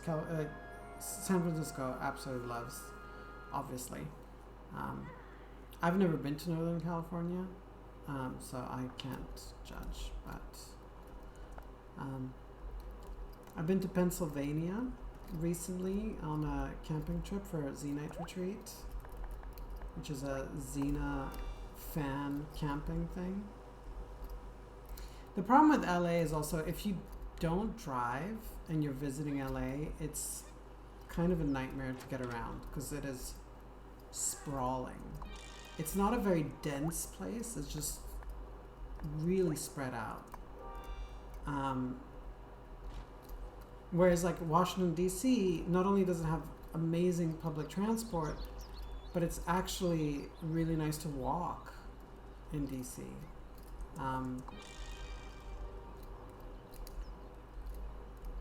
So yeah, LA, like I've had to take the bus in LA a bunch of times and the metro, and neither of them are very reliable. The metro doesn't even go that far.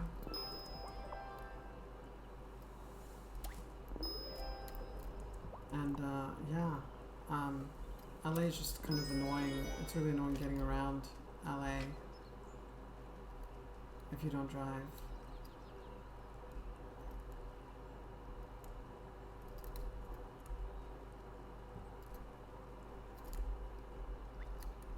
Oh, Thomas has left, so I can't warn him about the changing of the seasons.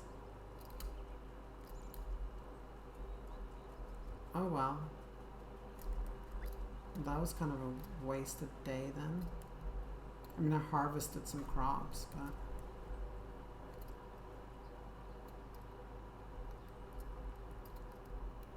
Oh, Sophia's right there though. So maybe they're back already. Maybe that was just a lie. Oh, I know just how...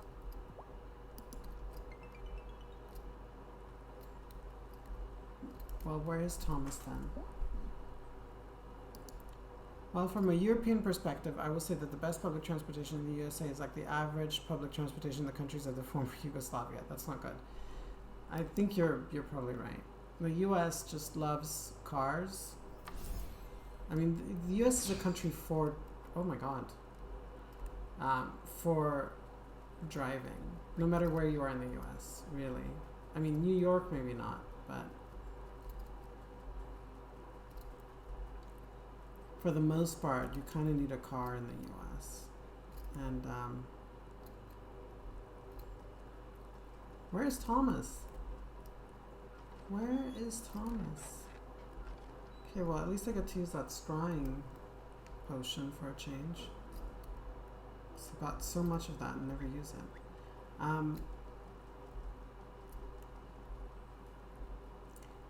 Yeah, I feel like New York is, and maybe Seattle, I don't know, or San Francisco are the only places that are where you don't necessarily need to drive.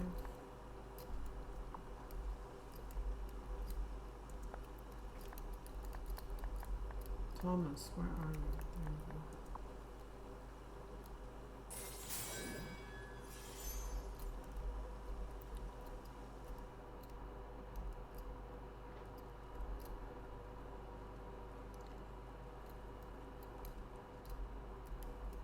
I think the best public transportation system I've encountered was probably in Japan.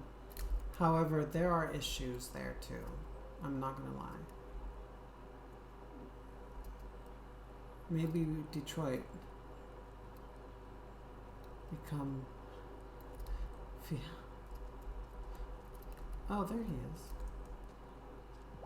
Hey, made you something. Aw, you didn't have to do that. Oh, that's really nice. I felt guilty taking up your plots for cotton instead of vegetables, so I thought I'd cook you up some of mine. Well, thanks. You're welcome. What does Fia mean? Or is it Faya? Like, I get the reference, Detroit Become Human, but I don't know what via means. I meant fish. Oh. Detroit Become The Summer Fish? Fest is a lot more relaxing when you don't get zapped into a fairy village with no warning. But the kids enjoyed the bonfire. I mean, it's ironic that Detroit is maybe a good place for public transportation when it's The Fae joined us. We like prepared the offerings, birthplace gifts, of and the an automobile, invitation, really. And everyone showed.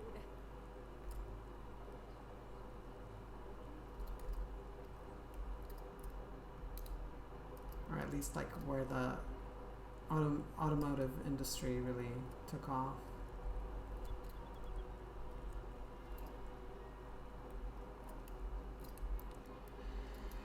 Alright, people. Let's turn those seasons. I'm good with Chicago's home away from home.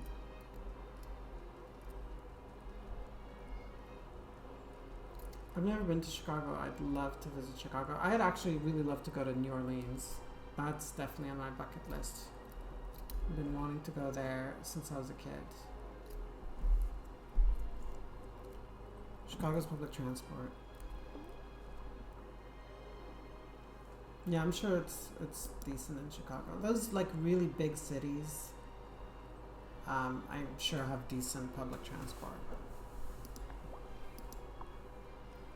The daylight yawns and goes to bed, and now the moon comes out instead.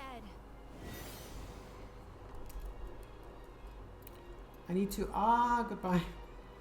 Okay. I hope you're alright, Magikarp. The stream is almost, I'm gonna be wrapping things up very soon.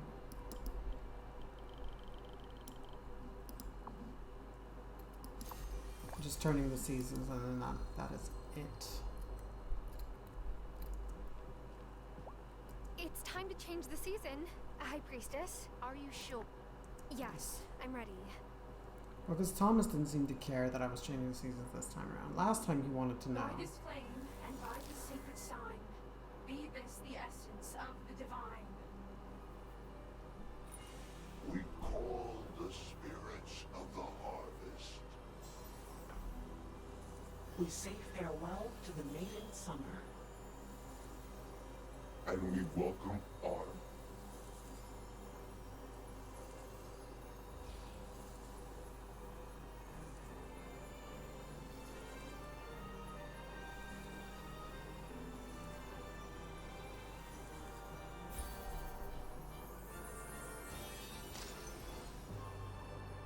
My favorite season. Well done, Keeper. When it is time, we will repeat this ritual to turn the season from fall to winter. Fall coming back to me now. High Priestess, is it true Fairhaven didn't have a harvest festival last year? Yes, we were a bit distracted with the election and Francis and Angus's wedding. And Sophia's witch trial. I really missed Cult a lot, situation. didn't I? Well, let's make this year's celebration extra special. Oh, that's Keeper, cool that there's a we always new light festival. jack-o'-lanterns in town square. Could you supply pumpkins and A candles? Halloween festival. Love spooky season. The fall festival is also the time when we remember those who have passed beyond the veil. I will prepare an incantation to read in their honor, and you might also wish to bring Hazel's favorite dish. It's tradition to bring an offering for our departed loved ones.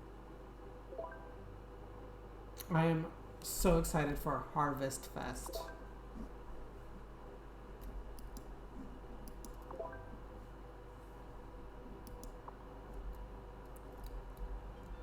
Yeah. Oh, come on. It's a witchy farming sim, and there's Harvest Fest, which is like Halloween meets Thanksgiving. It's guaranteed to be good.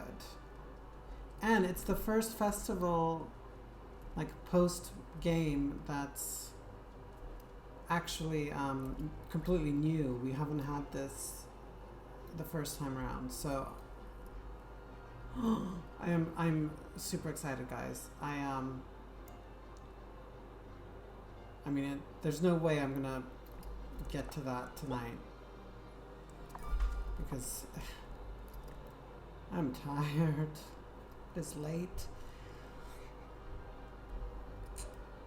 It is 1:37. Here's a love card from Lena, Parker. I mean, I had a long day. I went to the gym. I had my friend over for dinner and like cooked. Just did a bunch of things today. I'm tired.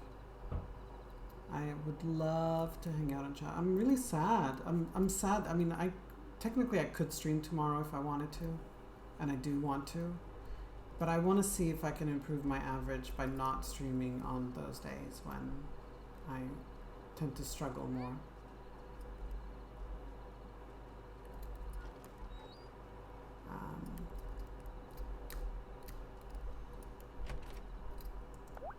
Let's make some candles.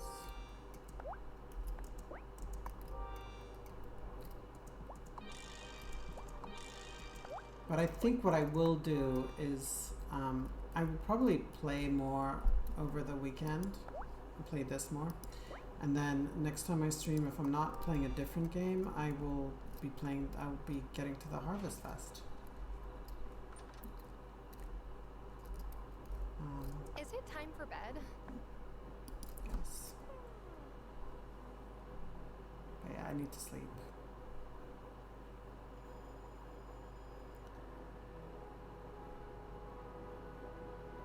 Oh, I love autumn. I can't wait for autumn here. Last year, autumn here in Belgium was really great, but this year is going to be even better because now I know more people. I'm not going yet. Wait.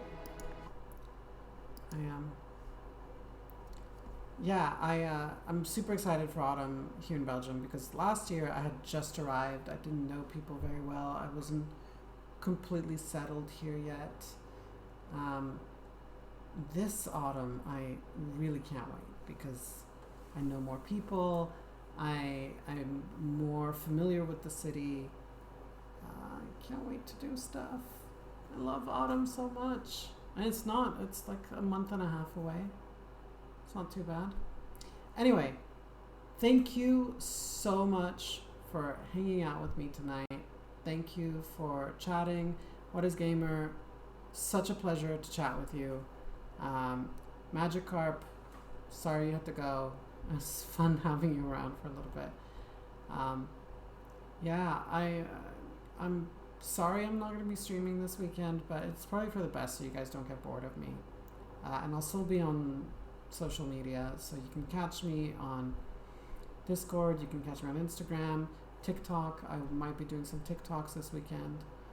Might even try my hand at a TikTok live, though I will not be doing an NPC thing because that is just fucking weird. Alright guys, thank you so very much. What is Gamer? Thank you again. And I will see you Monday. Have a great weekend, everybody. Bye.